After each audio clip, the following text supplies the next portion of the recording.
Bismillahirrahmanirrahim. Assalamu alaikum students. This is engineer Shahzad Ashraf and you are watching Top Grade. Students, आज की video में हम लोग इलेक्ट्रोस्टैटिक्स के यूनिट से एक बहुत इंपॉर्टेंट टॉपिक जो है जिसको डिस्कस करने जा रहे हैं, जो कि है इलेक्ट्रिक इंटेंसिटी या इलेक्ट्रिक फील्ड स्ट्रेंथ। इसमें अगर हम लोग MD-CAT पास पेपर्स की बात करें तो फ्रीक्वेंटली एग्जामिनर ने जो है वो यहाँ से क्वेश्चन जो है वो पूछे हुए हैं और समटाइम ऐसे चैलेंजिंग क्वेश्चन होते हैं जिनको स्टूडेंट्स लेके थोड़ा परेशान हो रहे होते हैं। तो इंशाल्लाह आज के इस लेक्चर में हम उन तमाम चैलेंजिंग क्वेश्चंस को कवर करने जा रहे होंगे। Most of the time numeric based question आते हैं, तो हमें फेज 1 में इलेक्ट्रिक फील्ड स्ट्रेंथ के तमाम फॉर्मूलाए रिकॉल करने हैं और फिर उनको अप्लाई करना है और उनकी कुछ मॉडिफाइड फॉर्म्स देखनी है हमने।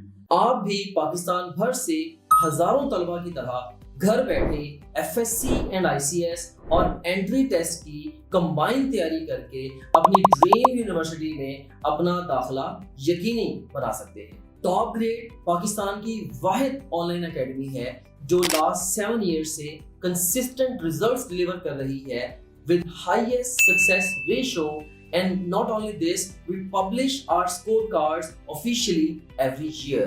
और हमारे हजारों स्टूडेंट्स के reviews, genuine reviews different platform पे जाके आप देख सकते हैं। टॉप ग्रेड पाकिस्तान की वाहिद एकेडमी है जो आपको एक्सक्लूसिव 100% मनी बैक गारंटी भी देती है। इसके अलावा टॉप ग्रेड वाहिद एकेडमी है जो आपको बेतहाशा मैचलेस फीचर्स ऑफर कर रही है, जो आपको कोई दूसरी ऑनलाइन एकेडमी तो क्या फिजिकल एकेडमी भी ऑफर नहीं करती। ना सिर्फ इतना, बल्कि टॉप ग्रेड ऐप को पाकिस्तान भर से हजारों स्टूडेंट्स, पेरेंट्स और टीचर्स का एतमाद हासिल है। अगर आप भी अपने ड्रीम मेडिकल कॉलेज या टॉप नॉच यूनिवर्सिटी में अपना दाखिला यकीनी बनाना चाहते हैं तो अभी टॉप ग्रेड ऐप डाउनलोड करें या हमारी वेबसाइट विजिट। और सेकेंडली हम लोग जो लेक्चर है उसके सेकेंड पार्ट में हम लोग जो जीरो फील्ड स्पॉट है कि भाई दो चार्जेस की वजह से कहां पर नेट इलेक्ट्रिक फील्ड जीरो होगा, स्टूडेंट्स उसके बारे में बात कर रहे होंगे।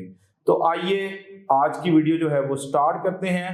तो first of all we will have to define the electric intensity के भाई इलेक्ट्रिक इंटेंसिटी है क्या। तो मैं डेफिनेशन पे आता हूँ, बड़ी सिंपल सी कहानी है और ज्यादा मुश्किल नहीं है। लेट्स सपोज मैं कहता हूँ मेरे पास यहाँ पे आप लोग देख सकते हो चार्ज पड़ा हुआ है, बट इस चार्ज को मैं क्यों लिख रहा हूँ और मैं इसको बोलूंगा कि ये सोर्स चार्ज है। सोर्स चार्ज वो होता है जिसका इलेक्ट्रिक फील्ड हमने टेस्ट करना होता है कि भाई है कहां तक और कहां तक नहीं है, तो ये सोर्स चार्ज है।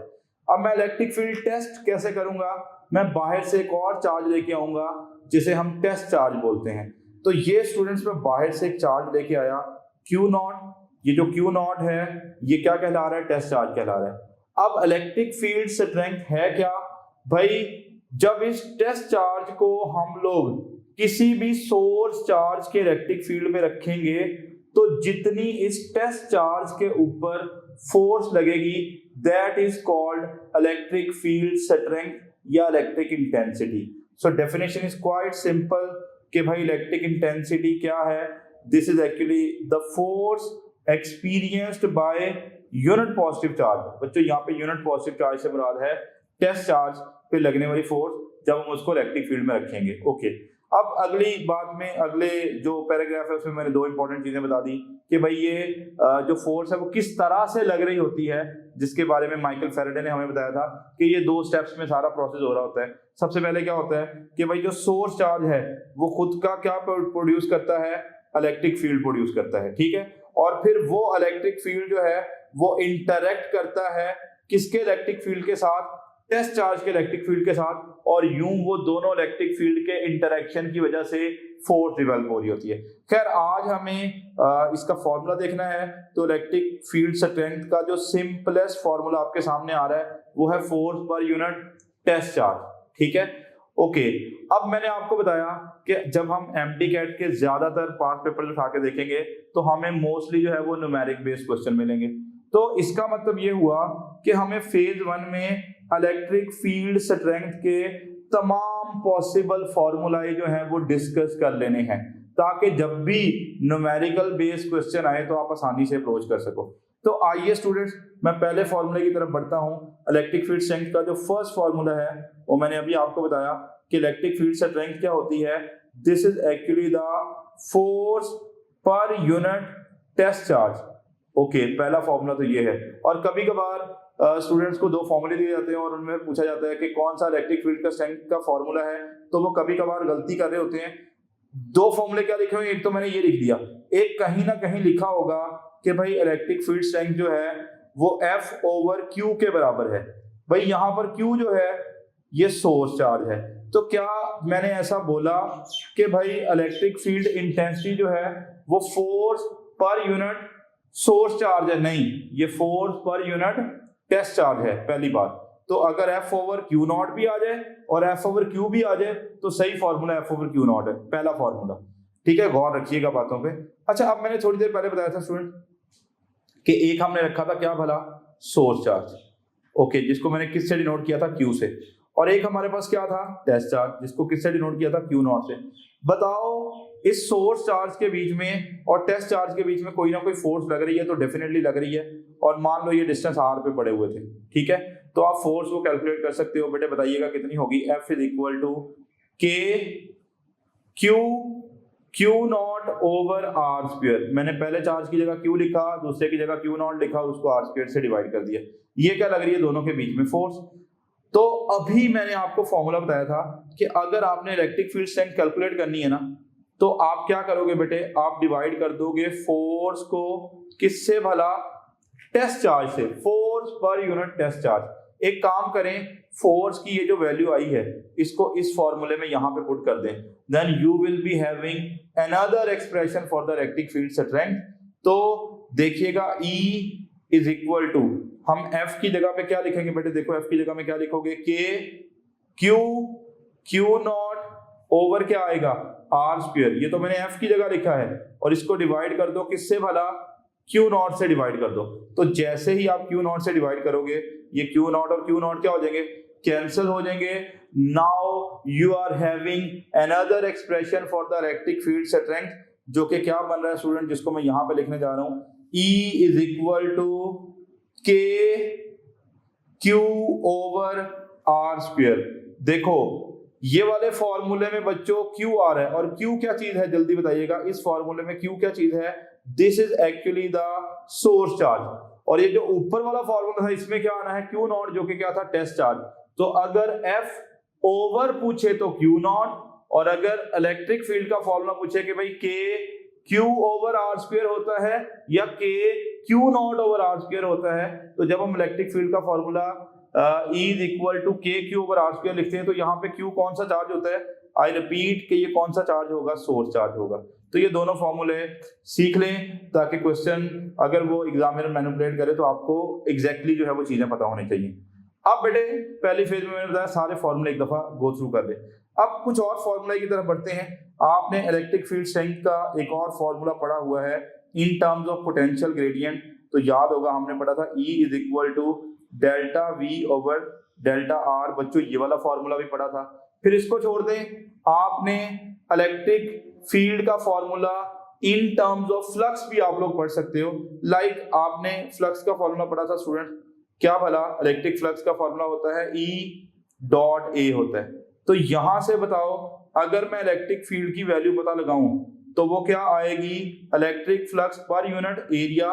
तो आप क्या कर सकते हो, इलेक्ट्रिक फील्ड स्ट्रेंथ की एक और वैल्यू लिख सकते हो, जो कि क्या होगी students, electric flux per unit area. यानी फ्लक्स देके और एरिया देके आपको इलेक्ट्रिक फील्ड पूछे तो आप ये वाला फॉर्मूला यूज कर रहे होगे। तो फिलहाल ये चार फॉर्मूले हो गए। मैं कुछ और फॉर्मूला की तरफ आपको लेके जाना चाह रहा हूं। तो स्टूडेंट्स आइए कुछ और एक्सप्रेशन देखते हैं इलेक्ट्रिक फील्ड स्ट्रेंथ के बारे में, ठीक है। अच्छा, अब एक चीज याद करो कि भाई जब भी क्या आएगा फ्लक्स की टर्म में इलेक्ट्रिक फील्ड आएगा, उसको दोबारा लिख लेते हैं, जो कि हमने पिछली स्लाइड में लिखा था। बेटे इलेक्ट्रिक फील्ड का formula in terms of electric flux क्या होगा बच्चों, बताइएगा। E is equal to electric flux per unit area. अब आप सब लोगों ने गॉसेस लॉ पढ़ रखा है। आपने गॉसेस लॉ में ये बात पढ़ी थी कि भाई गॉसेस लॉ ने ये बताया था कि जहां पर भी फ्लक्स आ जाएगा वहां पे हम क्या पुट कर सकते हैं, 1 over epsilon 0 time the charge. एक काम करो बेटे, ये वाले फॉर्मूले में जहां पर फ्लक्स आ रहा है वहां पे देखो हम लोग क्या पुट कर सकते हैं, 1 over epsilon 0 time the charge, या Q ओवर एप्सिलॉन 0 पुट करते हैं सिंपली। तो आइए पुट करके देखते हैं। हमारे पास इलेक्ट्रिक फील्ड का एक और फॉर्मूला बनेगा, E इज इक्वल टू, बताओ फ्लक्स की जगह पे क्या लिखेंगे, Q ओवर एप्सिलॉन 0। ये तो आपने किसकी जगह में लिखा, फ्लक्स की जगह में। ओवर क्या आ रहा है, एरिया। इस सारे को सॉल्व करोगे ना तो बेटे आपका एक और एक्सप्रेशन जो आएगा वो आएगा Q ओवर A एप्सिलॉन 0।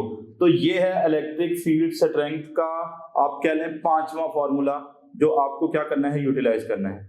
और अगली बात और भी इंपॉर्टेंट कि क्या ये जो इलेक्ट्रिक फील्ड स्ट्रेंथ है ये जो है वो मीडियम पे डिपेंड कर रही है। तो बेटे हमने कूलॉम फोर्स में ये पढ़ा था कि जब भी K आ जाएगा कूलॉम कांस्टेंट वो मीडियम डिपेंडेंट है, और यहां भी बेटे फॉर्मूले में K आ रहा है। तो जब ये मीडियम डिपेंडेंट है तो याद रखिएगा जो इलेक्ट्रिक फील्ड स्ट्रेंथ है वो भी मीडियम पे डिपेंड करेगी। और आपको इंटरेस्टिंग बात बताता हूं कि अगर आप मीडियम के केस में इसका फॉर्मूला लिखोगे ना तो स्टूडेंट्स याद रखिएगा जो मीडियम के केस में फॉर्मूला आएगा वो याद कर लो, ई मीडियम जो होगा वो क्या होगा, ई वैक्यूम ओवर एप्सिलॉन आर। जब भी कोई इंसुलेटिंग मीडियम रख के वो आपको इलेक्ट्रिक फील्ड स्ट्रेंथ की वैल्यू पूछे तो आपने सिंपली क्या करना है, वैक्यूम वाले इलेक्ट्रिक फील्ड को एप्सिलॉन आर से डिवाइड कर देना है, जो उस मीडियम की क्या है, रिलेटिव परमिटिविटी है। और अब फिर सोच के एक चीज का आंसर कर दो कि बताओ मीडियम वाला इलेक्ट्रिक फील्ड बड़ा होगा या छोटा होगा। तो मैंने बताया मीडियम रखने से इलेक्ट्रिक फील्ड क्या कर जाएगा, डिक्रीज कर जाएगा। तो स्टूडेंट्स अभी से एक चीज सीख लें कि भाई जो इलेक्ट्रिक फील्ड स्ट्रेंथ है मीडियम के केस में वो कम आएगी एज कंपेयर टू द ई, किससे भला, वैक्यूम से। ओके, तो ये कुछ फॉर्मूले एक दफा नजर से गुजार लें, इनको नोट डाउन कर लें और फिर हम क्वेश्चन के ऊपर इनको अप्लाई करने जा रहे हैं स्टूडेंट्स। अच्छा, अब हमने जब न्यूमेरिक्स देखे ना तो वहां पे हमने देखा कि भाई ई के कभी कुछ यूनिट्स लिखे होते हैं, कभी कुछ यूनिट लिखे होते हैं। तो आपको ई के कुछ पॉसिबल यूनिट्स देख लेने हैं। लाइक ई का जो एक यूनिट है वो तो हमने पढ़ा था फोर्स पर यूनिट चार्ज। तो बेटे फोर्स की जगह हम लोग लिखेंगे न्यूटन, चार्ज की जगह लिखेंगे कूलॉम। तो ये फॉर्मूला क्या बनेगा, न्यूटन पर कूलॉम। और हम ये बात प्रूव कर चुके हैं कि भाई जो न्यूटन पर कूलॉम है वो किसके बराबर होता है, वोल्ट पर मीटर के बराबर होता है। तो फिलहाल आप इलेक्ट्रिक फील्ड स्ट्रेंथ के दो यूनिट्स याद कर लें, न्यूटन पर कूलॉम एंड वोल्ट पर मीटर। और कभी कभार वो वोल्ट पर मीटर को थोड़ा और मॉडिफाई कर लेते हैं। आप मॉडिफाइड फॉर्म तो बहुत सारी बना सकते हो, लेकिन मैं एक बता देता हूँ, कभी कभार उसमें लिखे होते हैं। बेटे वोल्ट आपने पढ़ा था, जो पोटेंशियल होता है वो work done per unit charge होता है। तो बेटे वर्क के यूनिट क्या होते हैं, जूल, और चार्ज के यूनिट क्या होते हैं, कूलॉम। तो यानी आप वोल्ट की जगह पे जूल पर कूलॉम भी लिख सकते हो, और पर क्या आ गया, मीटर। तो you are having another units for that electric field strength, जो कि क्या बनेंगे, जूल पर कूलॉम पर मीटर। तो दो बड़े कॉमन हैं, न्यूटन पर कूलॉम और वोल्ट पर मीटर। और एक तीसरा मॉडिफाइड यूनिट याद कर लें कि ई के एक और यूनिट हो सकते हैं, जूल पर कूलॉम पर मीटर। होपफुली आपने सारे फॉर्मूले जो हैं वो रिकॉल कर लिए हैं। और आइए अब हम कुछ क्वेश्चंस की तरफ बढ़ते हैं। ओके, अभी मैंने स्टूडेंट्स जो आखिरी बात की, मैंने कहा इलेक्ट्रिक फील्ड स्ट्रेंथ जो है वो किस पे डिपेंड कर रहा है, मीडियम पे डिपेंड कर रहा है। और जरा सोच के बताओ मीडियम रखने से इलेक्ट्रिक फील्ड स्ट्रेंथ पे क्या फर्क पड़ेगा। तो योर आंसर विल बी कि भाई ये क्या कर देगा, डिक्रीज कर देगा।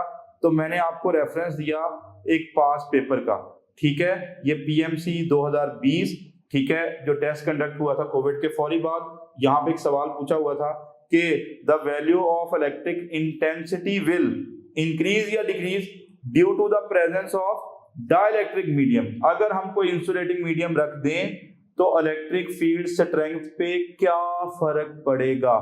तो आपको उम्मीद है कि आपको ये बात पता होगी स्टूडेंट्स, ये क्या कर देगी, डिक्रीज कर देगी। ओके, ठीक है।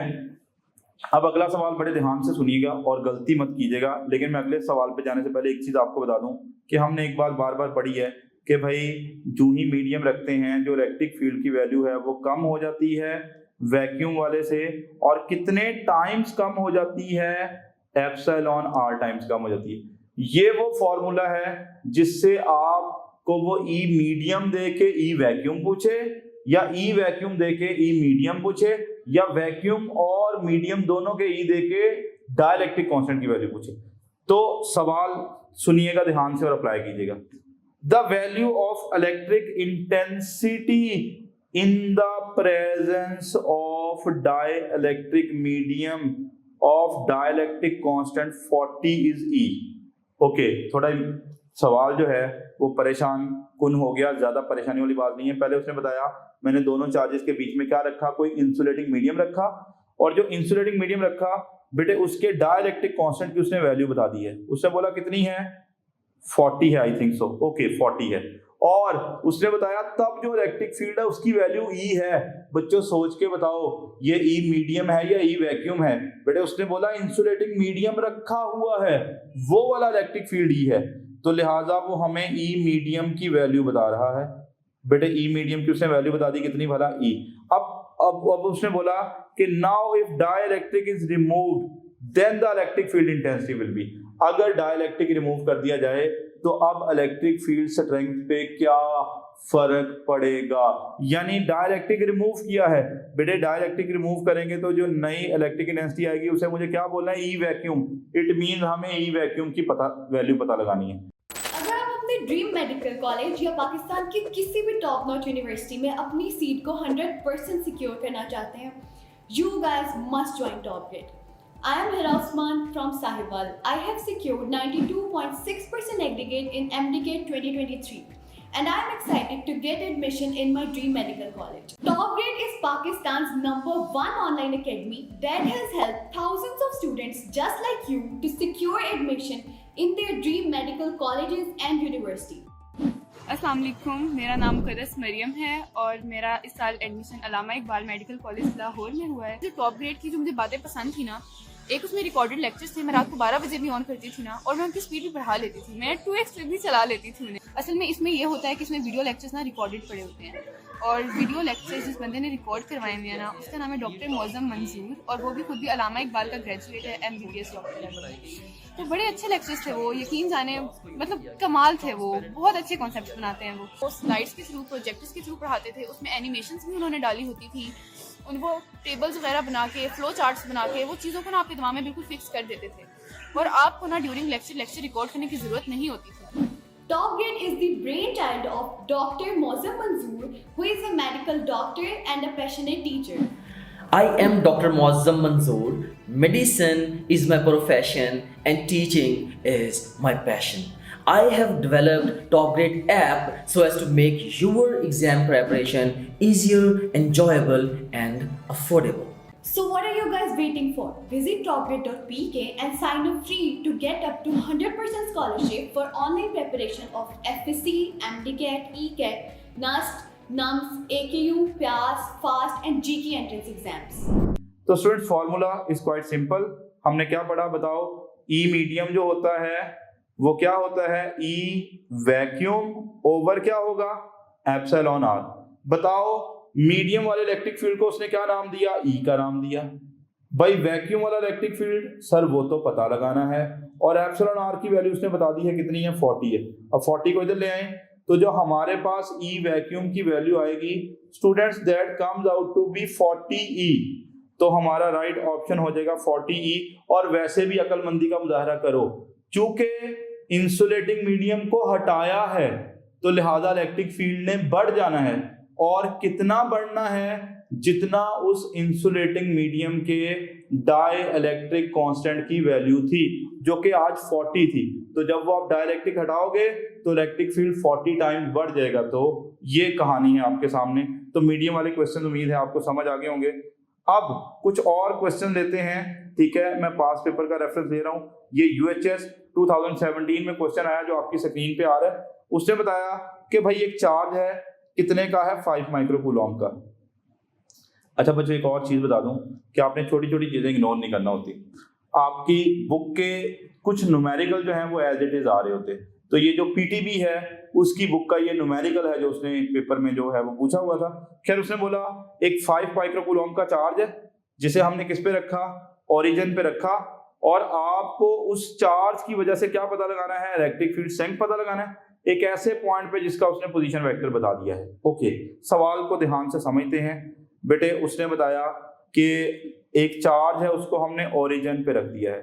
चार्ज कितने का है, 5 माइक्रोकूलम का चार्ज है। ओके, उसको हमने कहाँ पे रख दिया, ओरिजिन पे रख दिया। अब आपने क्या करना है, एक पॉइंट के ऊपर इलेक्ट्रिक फील्ड पता लगा रहे हैं, लेकिन उसने पॉइंट का डिस्टेंस नहीं बताया, अलबत्ता उसने उस पॉइंट का पोजीशन वेक्टर बता दिए। बेटे पोजीशन वेक्टर आप सबको पता है, ओरिजिन से लेकर उस पॉइंट तक हम वेक्टर ड्रॉ करेंगे तो वो वेक्टर क्या कहलाएगा, पोजीशन वेक्टर, जिसकी उसने वैल्यू बता दी है 4i cap plus 3j cap है। अब सवाल ये है कि भाई इस पॉइंट की वजह, इस पॉइंट के ऊपर जो है वो आपको इलेक्ट्रिक फील्ड स्ट्रेंथ की वैल्यू कितनी मिलेगी, इलेक्ट्रिक फील्ड की वैल्यू जो है वो कितनी मिलेगी। अच्छा, अब एक चीज याद रखिएगा बच्चों, electric field strength is a vector quantity, ठीक है। तो जब भी हम इसकी डायरेक्शन लिखेंगे तो यूनिट वेक्टर भी लगा रहे होंगे, ठीक है, परेशान नहीं होना, आसान बात है। चलो पहले बताओ कि इलेक्ट्रिक फील्ड स्ट्रेंथ का हमने एक फॉर्मूला पढ़ा हुआ है, सारे बच्चे देखेंगे, E is equal to K Q over क्या है R स्क्वायर। अब मजे की बात यह है कि आप तमाम जब ऑप्शन में देखोगे तो बीच में उसने आई कैप और जे कैप भी लिखा हुआ है। इट मीन वो साथ में ना सिर्फ मैग्नीट्यूड लेके आ रहा है बल्कि डायरेक्शन भी लेके आ रहा है, क्योंकि यूनिट वेक्टर लगाए हुए हैं। तो मैं क्या कर रहा हूं, मैं ई के ऊपर लगाऊंगा स्टूडेंट्स क्या भला, एरो। तो जब मैं एरो लगाऊंगा तो मैं मैग्नीट्यूड के साथ साथ क्या लिखूंगा बेटे, डायरेक्शन भी लिखूंगा, और डायरेक्शन लिखने के लिए मुझे क्या लगाना है, यूनिट वेक्टर लगाना है, ठीक है। अच्छा, अब मुझे सोच के बताइएगा कि क्या हम लोग ये जो यूनिट वेक्टर है, मतलब हमें एक चीज पता है बेटे, ये चीज हमें पता है कि जो यूनिट वेक्टर होता है वो होता है vector divided by its magnitude. तो ऐसा करो, इस यूनिट वेक्टर की जगह ये वैल्यू लिखो तो और नया फॉर्मूला बना लो। तो E इज इक्वल टू क्या आ गया, K Q ओवर क्या आ गया, R स्क्वायर, और यहाँ पे यूनिट वेक्टर की जगह पे आपने क्या लिखा, vector divided by its magnitude. लो जी, अब यहाँ पे आप वैल्यूज पुट कर दो और आपको E की वैल्यू कैलकुलेट करनी है। जल्दी देखिएगा, K की वैल्यू स्टूडेंट्स हमें दे रखी है, या हमें पता है K की वैल्यू कितनी है, 9 मल्टीप्लाई बाय 10 की पावर 9। अब Q क्या है, जो चार्ज हमने रखा हुआ है बेटे, कितना रखा हुआ है, 5 माइक्रो कूलम। तो Q की जगह लिखो 5 माइक्रो, माइक्रो की जगह लिख दो -6। बेटे अभी सिर्फ मैं इतने फैक्टर को सॉल्व कर रहा हूँ। ओवर क्या है, R स्क्वायर। अब R तो बताया ही नहीं हुआ कि R कितना डिस्टेंस है, यानी उस चार्ज के बीच में और वो जो पॉइंट जहां पे हम इलेक्ट्रिक फील्ड पता लगाना चाह रहे हैं उन दोनों के बीच में कितना डिस्टेंस है। तो डिस्टेंस मालूम करने के लिए आपको ये जो पोजीशन वेक्टर दिया है इसकी क्या मालूम कर लेनी है, मैग्नीट्यूड। और बच्चों इसकी मैग्नीट्यूड जो है वो कितनी बनेगी, 5 बनेगी। कैसे भला, x कंपोनेंट का स्क्वायर प्लस y कंपोनेंट का स्क्वायर और स्क्वायर रूट ले लेंगे। तो जो डिस्टेंस बना बेटे वो कितना बना, 5, उसका क्या आ रहा है, स्क्वायर। अभी एक चीज रह गई, यूनिट वेक्टर रह गया। हमने यूनिट वेक्टर की जगह क्या लिखना है, vector divided by its magnitude. अब वेक्टर बताओ कितना है भाई, वो तो है 4i cap plus 3j cap, और मैग्नीट्यूड कितनी है, 5 है इस वेक्टर की, हमने पहले देख लिया। अब बाकी मैथमेटिकल कैलकुलेशन हैं जो कि कंपैरेटिवली आसान है। बेटे ऐसा करो, ये 5 से 5 क्या कर दो, कैंसिल कर दो, ओके। ऊपर बचा 9, साथ में 10 की पावर देखो 9 और -6, तो कितना बचा, 10 की पावर 3, और नीचे 5 का स्क्वायर कितना आ जाएगा, 25। बाकी ब्रैकेट में क्या बचा, 4i cap plus 3j cap, okay. अब बेटे 9 को जब आप 10 की पावर 3 से मल्टीप्लाई करोगे तो ये 9000 बनेगा, डिवाइडेड बाय 25 है, बाकी क्या बना, 4i cap plus 3j cap. अब आपने इन दोनों को डिवाइड करना है, ये 360 आएगा, उसको अंदर आपने मल्टीप्लाई करना है बेटे 4i कैप से भी और 3j कैप। तो जैसे आप मल्टीप्लाई करोगे ये 1440i कैप बनेगा और 1080j कैप बनेगा। But still we got a problem, क्योंकि दो ऑप्शन में, अल्फा ऑप्शन में भी 1440i कैप और 1080j कैप लिखा हुआ है, और बीटा ऑप्शन में भी 1440i कैप और 1080j कैप लिखा हुआ है। अब problem is with the units. तो मैंने आपको बताया था जो इलेक्ट्रिक फील्ड स्ट्रेंथ है बच्चों, उसके 2 यूनिट्स हैं, वोल्ट पर मीटर भी है, न्यूटन पर कूलॉम भी है। तो क्या बीटा ऑप्शन में न्यूटन पर कूलॉम लिखा हुआ है, ये गलत है। न्यूटन पर कूलॉम लिखा होता तो सही होना था। और एक और दूसरा यूनिट हमने पढ़ा था, वो क्या है, वोल्ट पर मीटर, लिहाजा हमारा जो राइट ऑप्शन रहेगा that will be alpha. Students, हमने बात की कि इलेक्ट्रिक फील्ड इंटेंसिटी एक वेक्टर क्वांटिटी है। अगर ये वेक्टर क्वांटिटी है तो डेफिनेटली इसकी कोई ना कोई डायरेक्शन भी तो होगी। तो आइए इस स्लाइड के अंदर हम इलेक्ट्रिक फील्ड की डायरेक्शन के बारे में जो है वो बात करते हैं। और इस स्लाइड को आपने और ये जो बातें अभी हो रही हैं बड़े ध्यान से सुनना है, और अगर ये बात सीख रहे होगे तो आगे चल के जो कुछ प्रैक्टिस क्वेश्चन आएंगे जहां पर जाके आपको ये कॉन्सेप्ट अप्लाई करने हैं तो वहां पे ज्यादा मुश्किल पेश नहीं आ रही होगी। खैर students, electric field vector quantity है, वेक्टर क्वांटिटी है तो इसकी कोई ना कोई डायरेक्शन होगी। तो मैंने डायरेक्शन के लिए 4 इंपॉर्टेंट पॉइंट लिखे, उन पॉइंट्स को वन बाय वन समझते हैं। पहला पॉइंट ये है कि electric field is always directed from positive to negative charge. भाई हम हमेशा से ये बात करते आए कि जो इलेक्ट्रिक फील्ड की डायरेक्शन होती है वो हमेशा पॉजिटिव चार्ज से नेगेटिव चार्ज की तरफ होती है, इसमें कोई दूसरी राय नहीं है। तो अगर मैं यहाँ पे इलेक्ट्रिक फील्ड बनाना चाहूँ तो बेटे वो ये डायरेक्शन में बनेगा। भाई सही है। अब आपको पता है जो पॉजिटिव चार्ज होता है वहां पे पोटेंशियल यूजुअली क्या होता है, हाई, और कंपैरेटिवली जो नेगेटिव चार्ज होता है उसका पोटेंशियल क्या होता है, लो होता है। तो अब जरा सोच के बताओ कि जो इलेक्ट्रिक फील्ड है वो हाई से लो पोटेंशियल की तरफ है या लो से हाई पोटेंशियल की तरफ। तो स्टूडेंट्स, जो इलेक्ट्रिक फील्ड है उसकी डायरेक्शन होती है हमेशा पॉजिटिव से नेगेटिव। पॉजिटिव का पोटेंशियल क्या है, हाई, नेगेटिव का क्या है, लो। तो इसका मतलब एक चीज समझ आई कि भाई इलेक्ट्रिक फील्ड की डायरेक्शन जो है वो हमेशा हाई से लो पोटेंशियल की तरफ है। That's good. ओके, अब कभी कभार सवाल आता है कि जब जब आप इलेक्ट्रिक फील्ड की डायरेक्शन में जाते हो पोटेंशियल बढ़ता है या कम होता है। ये बड़ा इंपॉर्टेंट क्वेश्चन है।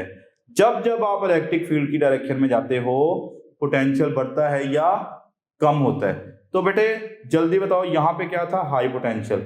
जब आप इधर को जा रहे हो राइट साइड को, यानी इलेक्ट्रिक फील्ड की डायरेक्शन में जा रहे हो, पोटेंशियल कम हो ही जा रहा है। तो इसका मतलब है जब जब आप इलेक्ट्रिक फील्ड की डायरेक्शन में जाओगे पोटेंशियल क्या होता जाएगा, कम होता जाएगा। तो लिहाजा यहाँ पे मैंने एक और पॉइंट लिख दिया कि in the direction of electric field या the direction of electric field is towards the decreasing potential. यानी इलेक्ट्रिक फील्ड की डायरेक्शन हमेशा डिक्रीजिंग पोटेंशियल होगी। या दूसरे लफ्जों में बोलो, जब जब हम इलेक्ट्रिक फील्ड की डायरेक्शन में जाएंगे we are moving from high to क्या भला, लो पोटेंशियल। तो जब हाई से लो की तरफ जा रहे हो तो वोल्टेज कम हो रहा है, तो इलेक्ट्रिक फील्ड की डायरेक्शन में हमेशा वोल्टेज कम हो रहा है। ये वाली बात याद कर लो। और चौथा पॉइंट इंपॉर्टेंट है, उसको भी सीख लें कि जो इलेक्ट्रिक फील्ड है उसकी डायरेक्शन होती है वही जो इलेक्ट्रिक फोर्स की होगी फॉर अ पॉजिटिव चार्ज। जैसे फॉर एग्जांपल देखो बेटे, मैंने क्या किया, यहाँ पे एक पॉजिटिव चार्ज रख दिया। बताओ ये पॉजिटिव प्लेट इसको क्या करेगी, रिपेल, नेगेटिव इसको क्या करेगी, अट्रैक्ट। तो बताओ इलेक्ट्रिक फोर्स किधर को लगेगी बेटे, इलेक्ट्रिक फोर्स किधर को लगेगी, टुवर्ड द राइट और या टुवर्ड द लेफ्ट। तो टुवर्ड द राइट लगेगी। तो जो डायरेक्शन इलेक्ट्रिक फोर्स की होगी वही डायरेक्शन किसकी होनी है, इलेक्ट्रिक फील्ड की होनी है। तो लिहाजा इलेक्ट्रिक फील्ड भी क्या होगा, टुवर्ड द राइट होगा। तो ये चारों पॉइंट्स आपने जो है वो देख लेने और अब सवालों को बड़े ध्यान से अप्रोच करना है। अच्छा, आपकी स्क्रीन पे एक बड़ा अच्छा क्वेश्चन आ रहा है कि भाई मैंने ये जो पर्पल कलर की लाइंस बना रखी हैं बेटे, ये असल में क्या है, इलेक्ट्रिक फील्ड लाइंस हैं। और मैंने यहाँ पे कुछ पॉइंट्स जो हैं वो लेबल कर रखे हैं। लाइक एक पॉइंट मेरे पास बी है स्टूडेंट्स, एक मेरे पास पॉइंट सी है और एक पॉइंट हमारे पास ए है। अब सवाल ये है कि इस ए, बी और सी में कहां पर पोटेंशियल मैक्सिमम होगा, कहां पर पोटेंशियल मिनिमम होगा। अब सवाल का आपको बड़े ध्यान से आंसर करना है। स्टूडेंट्स, हमने अभी पिछली स्लाइड में ये बात सीखी कि जब जब हम इलेक्ट्रिक फील्ड की डायरेक्शन में जाते हैं तो हम किधर जा रहे होते हैं, हम हाई से लो पोटेंशियल की तरफ जा रहे होते हैं। मतलब यहाँ पे था लेट्स सपोज 40 वोल्ट और यहाँ तक कम होते होते रह गया मान लो 10 वोल्ट। तो बताओ जब इलेक्ट्रिक फील्ड की डायरेक्शन में जा रहे हैं वोल्टेज बढ़ रहा है या कम हो रहा है, तो कम हो रहा है। तो बताओ बी की निस्बत सी पे और सी की निस्बत ए पे। ध्यान से सुनिएगा बेटे, मैंने कुछ पॉइंट्स यहाँ पे लेबल कर देता हूँ। बेटे ये वाले पॉइंट का उसने नाम रखा लेट्स सपोज बी, ये वाले पॉइंट का नाम डायग्राम में शो करवाया जा रहा है क्या रखा है, सी। ये वाले पॉइंट का नाम क्या है, ए। सोच के बताइएगा बी, सी और ए में कहां पर मैक्सिमम पोटेंशियल होगा। आप कहोगे बी पे। भाई वो क्यों, क्योंकि जब जब हम बी से इधर ए की तरफ जा रहे हैं ना तो हम हाई से लो की तरफ जा रहे हैं और हाई से लो की तरफ जाने का मतलब है वोल्टेज कम हो रहा है। तो बच्चों बी का पोटेंशियल जो है वो सबसे ज्यादा होगा, उससे कम किसका होगा, सी का, और ए वाले का पोटेंशियल तो सबसे ही कम होगा क्योंकि जब जब इलेक्ट्रिक फील्ड की डायरेक्शन में जा रहे हैं वोल्टेज क्या कर रहा है, कम कर रहा है। तो लिहाजा सोच के बताइएगा मैक्सिमम पोटेंशियल कहाँ पे होगा, ए पे, बी पे या सी पे। तो आपका राइट ऑप्शन होगा कि जो पॉइंट बी है वहां पर पोटेंशियल क्या होगा, मैक्सिमम। हाँ, तीनों जगह में एक जैसा पोटेंशियल नहीं हो सकता, क्योंकि हमने बात की थी जब जब इलेक्ट्रिक फील्ड के डायरेक्शन में जाएंगे पोटेंशियल क्या करेगा, डिक्रीज। तो कभी कभार ऐसे सवाल आ जाते हैं कि भाई वो पॉइंट्स इलेक्ट्रिक फील्ड के ऊपर लेबल कर रहा होता है और पूछ रहा होता है कहाँ पर पोटेंशियल ज्यादा होगा, कहाँ पे कम होगा। तो जो इलेक्ट्रिक फील्ड के शुरू में पॉइंट आ रहा है वहां पे पोटेंशियल ज्यादा होना है, और जैसे जैसे आप फील्ड की डायरेक्शन में जाओगे वोल्टेज कम होता जाएगा। ओके, अगर आपने ये बात ध्यान से सुनी है तो लेट्स टेक अनदर क्वेश्चन जिसपे आपको दो चीजें जो है वो अंडरस्टैंड करनी है। एक तो वही कि इलेक्ट्रिक फील्ड की डायरेक्शन हमेशा हाई से लो होती है, और एक फॉर्मूला रिकॉल करना है कि कौन सा यूज होगा। खैर सवाल सुनते हैं। बेटे एक डायग्राम जो है वो उसने आपको स्क्रीन में बना रखी है, और इस डायग्राम में कुछ चीजें आपको दे दी हैं। एक तो उसने दोनों प्लेट्स के बीच में आपको नजर आ रहा है भाई डिस्टेंस बता दिया है कितना है, 5 मिलीमीटर है। अपर प्लेट का पोटेंशियल हमें नहीं पता भाई, वही तो पता लगाना है, और लोअर प्लेट का पोटेंशियल जो है वो दे रखा है। और सवाल में उसने बता रखा है कि इन दोनों प्लेट्स के बीच में जो इलेक्ट्रिक फील्ड की स्ट्रेंथ है वो कितनी है, 10,000 है। बेटे आप न्यूटन पर कूलॉम भी लिख सकते थे, वोल्ट पर मीटर, देखो वोल्ट पर मीटर लिखी हुई इलेक्ट्रिक फील्ड है। अब बेटे आपको पूछ रहा है ऊपर वाली प्लेट पे कितना पोटेंशियल लगाएं। अब सोच के बताओ कि यहाँ पे इलेक्ट्रिक फील्ड स्ट्रेंथ का कौन सा फॉर्मूला यूज होना है। तो देखो प्लेट्स के बीच का डिस्टेंस दिया हुआ है, इलेक्ट्रिक फील्ड दिया हुआ है, और पोटेंशियल पूछ रहा है। तो हमें ऐसा फॉर्मूला लाना है जिसमें इलेक्ट्रिक फील्ड, पोटेंशियल और डिस्टेंस तीनों चीजें इन्वॉल्व हों। तो ऐसा फॉर्मूला है हमारे पास, बोलो क्या, E is equal to delta V over delta R। Okay बच्चों, इलेक्ट्रिक फील्ड की वैल्यू उसने बता दी है 10,000। बेटे मैं 10,000 को लिख रहा हूं 10 मल्टीप्लाई बाय 10 की पावर +3, कोई मसला नहीं है, एक ही बात है। ओके अभी डेल्टा V को छोड़ दें। बेटे डेल्टा R क्या है, दोनों प्लेट्स के बीच का डिस्टेंस, जो कि उसने लेबल कर रखा है कितना है, 5 मिलीमीटर। तो प्लेट्स के बीच का डिस्टेंस कितना है, 5 मिलीमीटर। बताओ मिली की जगह क्या लिख दूं, -3। अब मैं आपको इस सवाल के जो इंपॉर्टेंट पोर्शन है उसकी तरफ ला रहा हूं। अब उस यहां पे ऊपर क्या लिखना है बेटे, डेल्टा V। डेल्टा V क्या है, पोटेंशियल डिफरेंस। अब हमें यह नहीं समझ आ रहा कि पोटेंशियल डिफरेंस की जगह VA माइनस V भी लिखें या VB माइनस VA लिखें।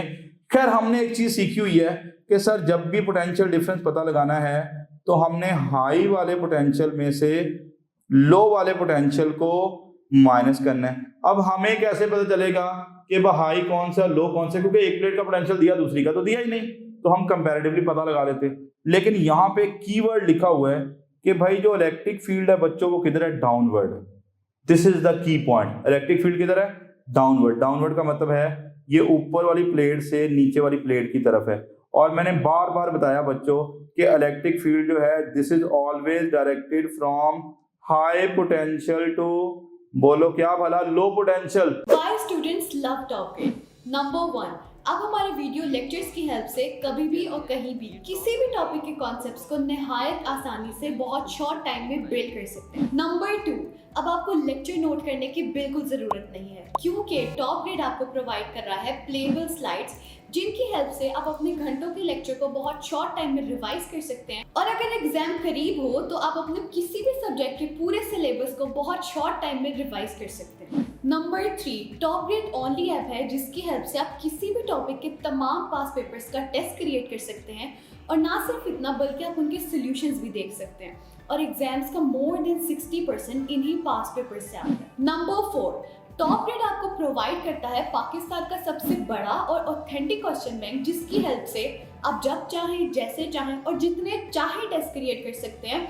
और अगर टेस्ट सॉल्व करते हुए आपका कोई क्वेश्चन रॉन्ग होता है तो आप उसका सोल्यूशन भी देख सकते हैं। नंबर 5, आप डेली बेसिस पे अपने डाउट्स को हर टीचर के साथ व्हाट्सएप पर लाइव डिस्कस कर सकते हैं। नंबर 6, आप अपने ऑनलाइन सेशन के दौरान अगर किसी भी पॉइंट पे अपनी तैयारी को इवेल्युएट करना चाहते हैं तो टॉप ग्रेड आपको प्रोवाइड कर रहा है 20 FLPs। टॉप ग्रेड FLPs की बेस्ट बात ये है कि टॉप ग्रेड हर FLP के बाद आपको प्रॉपर डिस्कशन प्रोवाइड करता है। Not only that, top grade her FLP के बाद आपको ये बताता है कि आप किन सब्जेक्ट्स, किन चैप्टर्स और किन टॉपिक्स में वीक हैं, ताकि आप उन टॉपिक्स पे ज़्यादा फोकस कर सकें। Number 7, top grade offers you custom study schedule as per your need. Number 8, top grade app में आपको मिलेंगे best guidance lectures which already have inspired thousands of students. Number 9, progress report की help से आप किसी भी पॉइंट पे अपनी तैयारी को एनालाइज कर सकते हैं और इसे मजीद बेहतर बना सकते हैं। नंबर 10, अगर आप कोई फिजिकल एकेडमी ज्वाइन करते हैं तो आपको सेल्फ स्टडी के लिए मिलेंगे 4 to 6 आवर्स, लेकिन अगर आप टॉप ग्रेड से ऑनलाइन प्रिपरेशन करते हैं तो आपको सेल्फ स्टडी के लिए मिलेंगे 12 to 14 hours. In addition to this, top grade से ऑनलाइन प्रिपरेशन करके you will save traveling cost, hostel expenses, books cost and most importantly plenty of your valuable time, क्योंकि आपको सेल्फ स्टडी के लिए मिलेगा 4 गुना ज़्यादा time. So what are you guys waiting for? Visit topgrade.pk and sign up free to get up to 100% scholarship for online preparation of FSC, MDCAT, ECAT, NUST, NUMS, AKU, PAS, FAST and GK entrance exams. तो पता चला जो ऊपर वाली plate है उसका potential high है और नीचे वाली प्लेट का पोटेंशियल क्या है, लो है। कैसे पता चला? इलेक्ट्रिक फील्ड की डायरेक्शन को देख के। उसने बोला इलेक्ट्रिक फील्ड डाउनवर्ड है और हमें पता है इलेक्ट्रिक फील्ड हमेशा हाई से लो होता है, तो जल्दी बोलो ए पे पोटेंशियल हाई होगा या बी पे? तो ए पे पोटेंशियल हाई होगा। तो बाकी मैथमेटिक्स से सॉल्व करते हैं बच्चों। तो ये बना 10 मल्टीप्लाई बाय 10 की पावर 3, मैंने ऐसे ही लिखा। बताओ हाई पोटेंशियल की जगह पे क्या लिख लूं? VA, और लो पोटेंशियल की जगह पे क्या लिख लूं? VB, और नीचे बना 5 मल्टीप्लाई बाय 10 की पावर -3। अब ये वाली टर्म को इधर लाके बेटे मल्टीप्लाई कर दें, तो बताओ 10 को 5 से मल्टीप्लाई करेंगे तो आपका आंसर आएगा, बोलो कितना भला? 50। और बाकी 10 की पावर -3 और पॉजिटिव 3 कैंसिल हो जाने जब ये -3 इस साइड पे आएगा। और यहाँ पे क्या बचा? VA minus BB। बेटे VA, ए वाले का तो पोटेंशियल हमें पता ही नहीं, वही तो पता लगाना है। माइनस बीच में लिखा ऐसे ही जो आ रहा था, और B वाले पॉइंट का पोटेंशियल उसने बता रखा है। उसने बता रखा है भाई B वाले पॉइंट का पोटेंशियल कितना है? -10 वोल्ट। तो B वाले पॉइंट के पोटेंशियल की जगह लिख दो कितना भला? -10 वोल्ट। तो माइनस को माइनस से मल्टीप्लाई करेंगे, बोलो क्या हो जाएगा? प्लस हो जाएगा। तो बताओ इस +10 को इधर लाके माइनस करो, तो 50 में से जब 10 माइनस करोगे तो कितना आएगा बच्चों?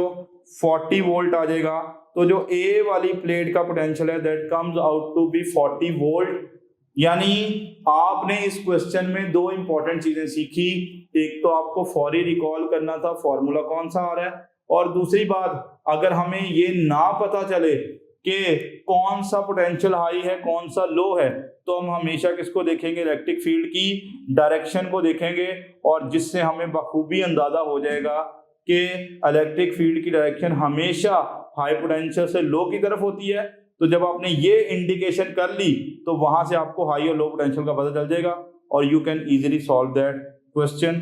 तो इलेक्ट्रिक फील्ड की डायरेक्शन को ध्यान में रखिएगा।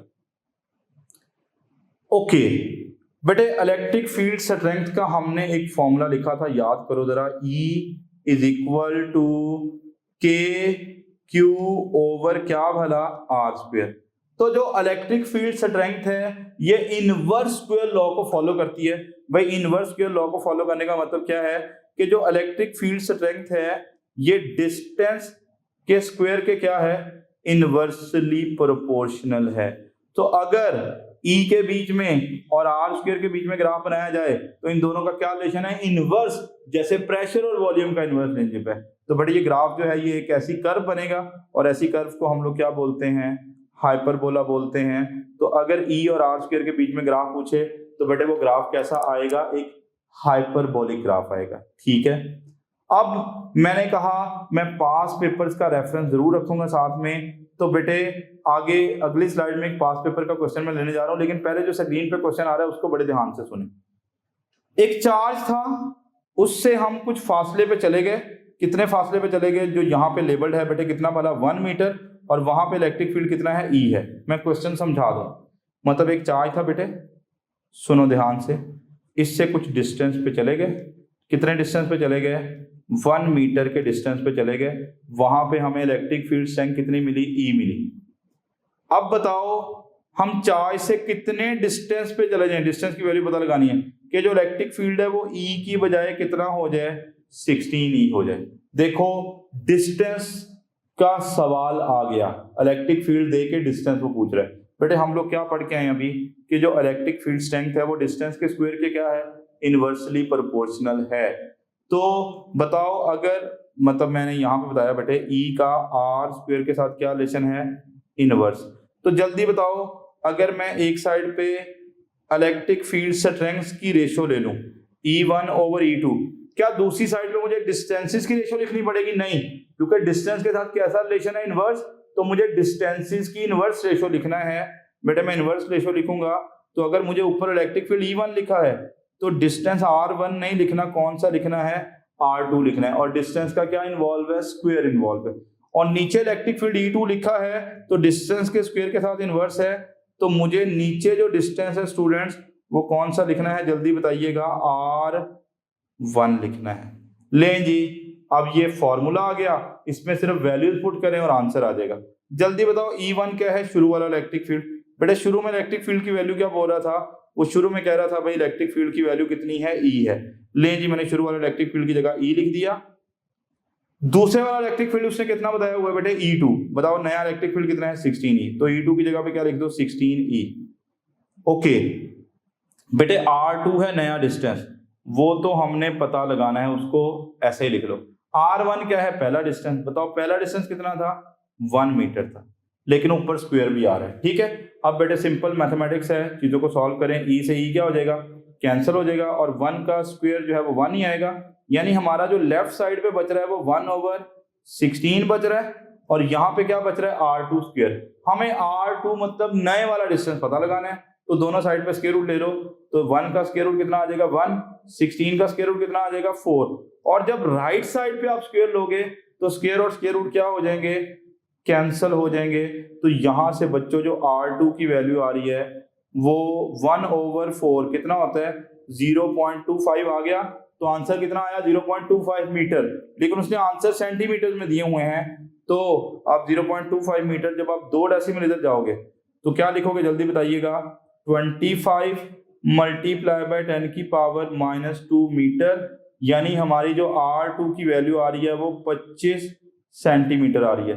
तो नंबर एक तो बेटा मैंने आपको एक चीज की प्रैक्टिस करवाने की कोशिश की कि अगर एक साइड पे वो एक इलेक्ट्रिक फील्ड दे दे और फिर वो दूसरा इलेक्ट्रिक फील्ड दे के डिस्टेंसेस के सवाल पूछ रहा हो, यानी इलेक्ट्रिक फील्ड और डिस्टेंस के सवाल पूछ रहा हो, तो ये इनवर्स स्क्वायर लॉ को फॉलो कर रहा है। आपने जब भी इलेक्ट्रिक फील्ड और डिस्टेंस के क्वेश्चन पूछे तो एक फॉर्मूला लिख लेना है, क्या भला, E1/E2 is equal to R2 square over R1 square. यानी इलेक्ट्रिक फील्ड्स की रेशियो डिस्टेंसेस के स्क्वायर्स के इनवर्स रेशियो के बराबर आ रही होगी। ठीक है, तो ये अप्रोच यूज कीजिएगा बेटे। अब ये पास पेपर का क्वेश्चन है, MD CAT 2019 के पेपर में क्वेश्चन आया, और इस क्वेश्चन को बड़े ध्यान से सुनना है। लेकिन मैं आपको एक चीज बता दूं बेटे कि जो इलेक्ट्रिक फील्ड है, सवाल में जाने से पहले एक चीज बता दूं कि भाई जो इलेक्ट्रिक फील्ड है उसका डिस्टेंस के स्क्वायर के साथ क्या रिलेशन है, इनवर्स। लेकिन जो पोटेंशियल है उसका डिस्टेंस के स्क्वायर के साथ नहीं बल्कि डिस्टेंस के साथ इनवर्स रिलेशनशिप है। ये दो बातें बेटे ध्यान में रख के फिर आपने जो है वो सवाल को सॉल्व करना है। चलो खैर क्वेश्चन की तरफ बढ़ते हैं। The electric field strength of a point charge is E and the electric potential is V at a distance R from a point। चले हमने क्या किया, हमारे पास एक चार्ज पार्टिकल था, आसान करते हैं बट एक चार्ज पार्टिकल था, उससे कुछ फासले पे चले गए। कितने डिस्टेंस पे चले गए, R पे।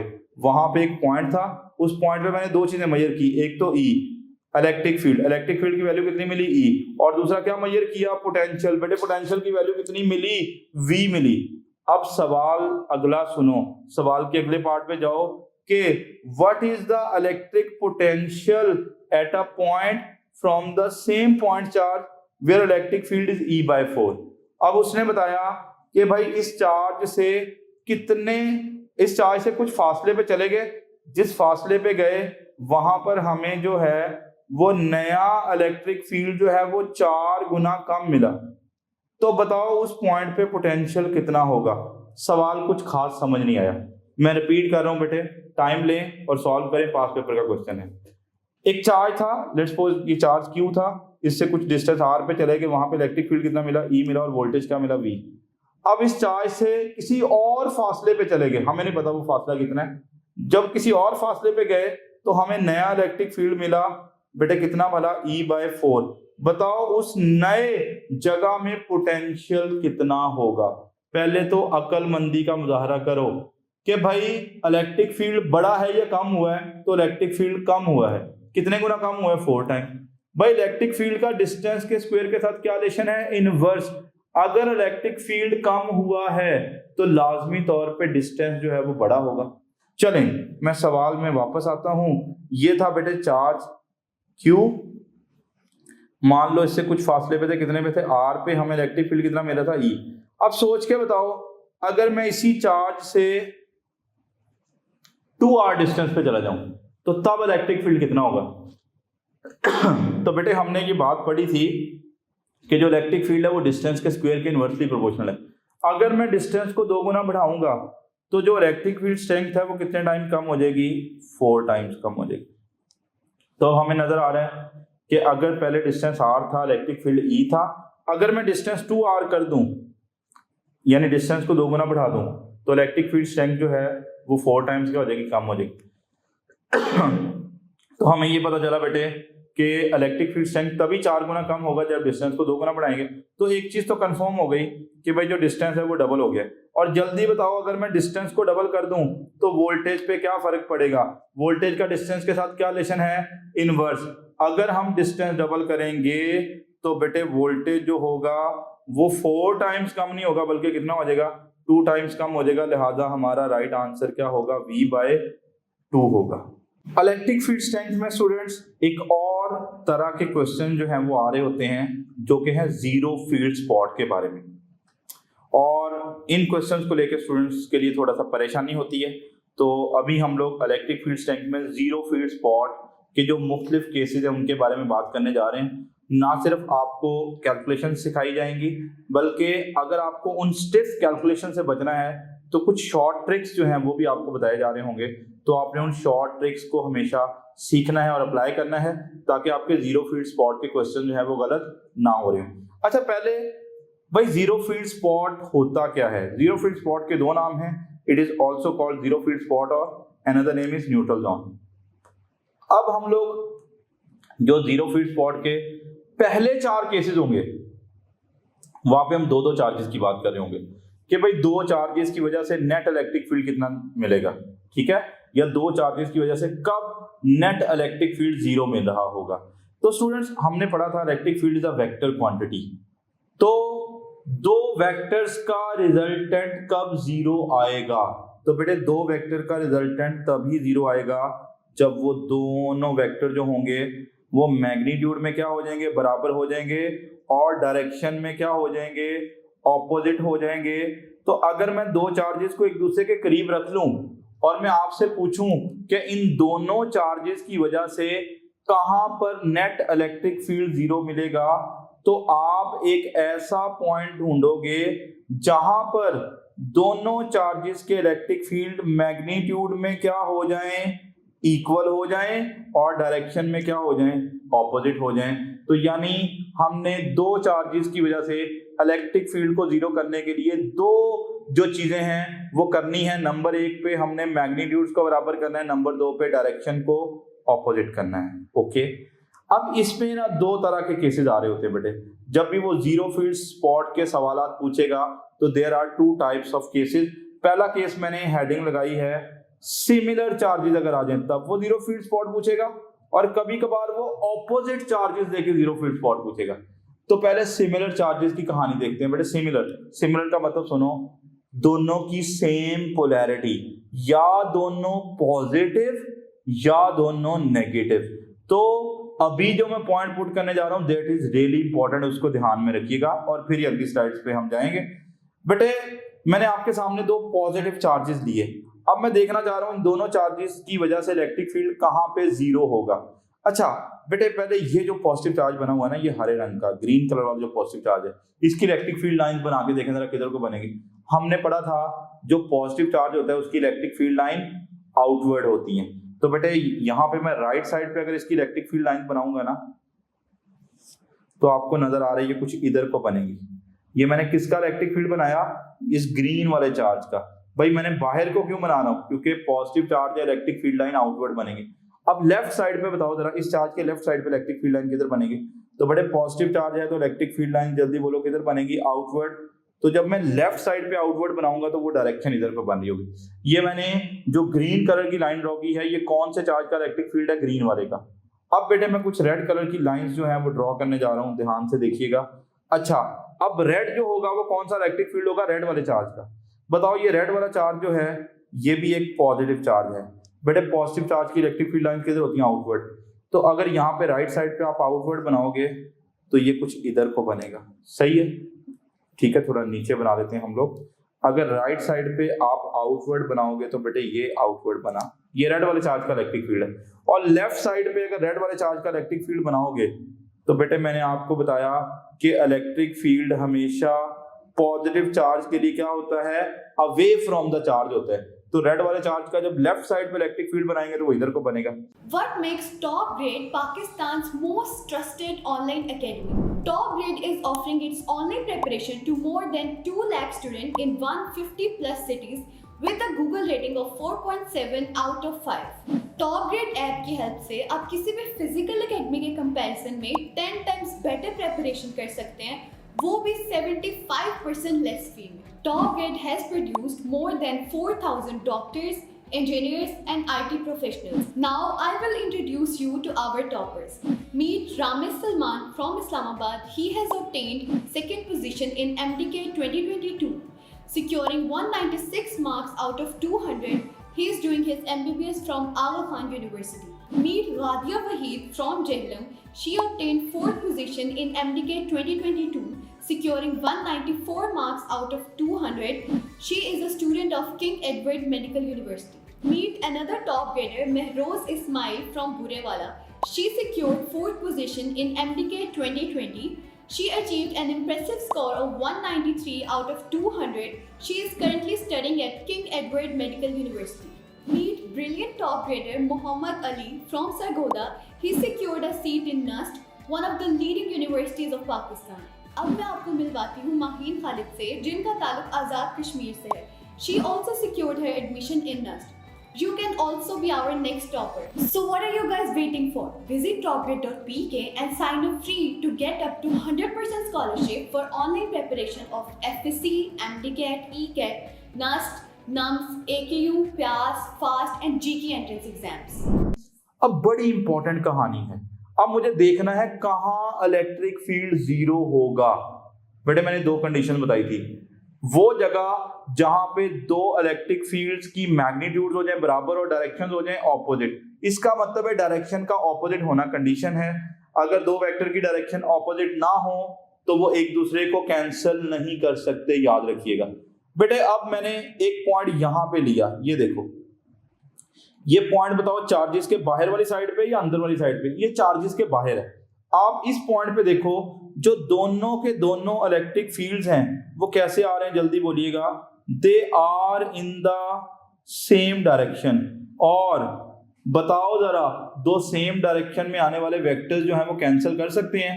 तो बच्चों लिहाजा यहां पर तो इलेक्ट्रिक फील्ड जीरो नहीं हो सकता। सर क्यों नहीं जीरो हो सकता? क्योंकि यहां पर जो दोनों इलेक्ट्रिक फील्ड हैं they are in the same direction, और सेम डायरेक्शन में आने वाले वेक्टर्स कभी कैंसिल करेंगे नहीं।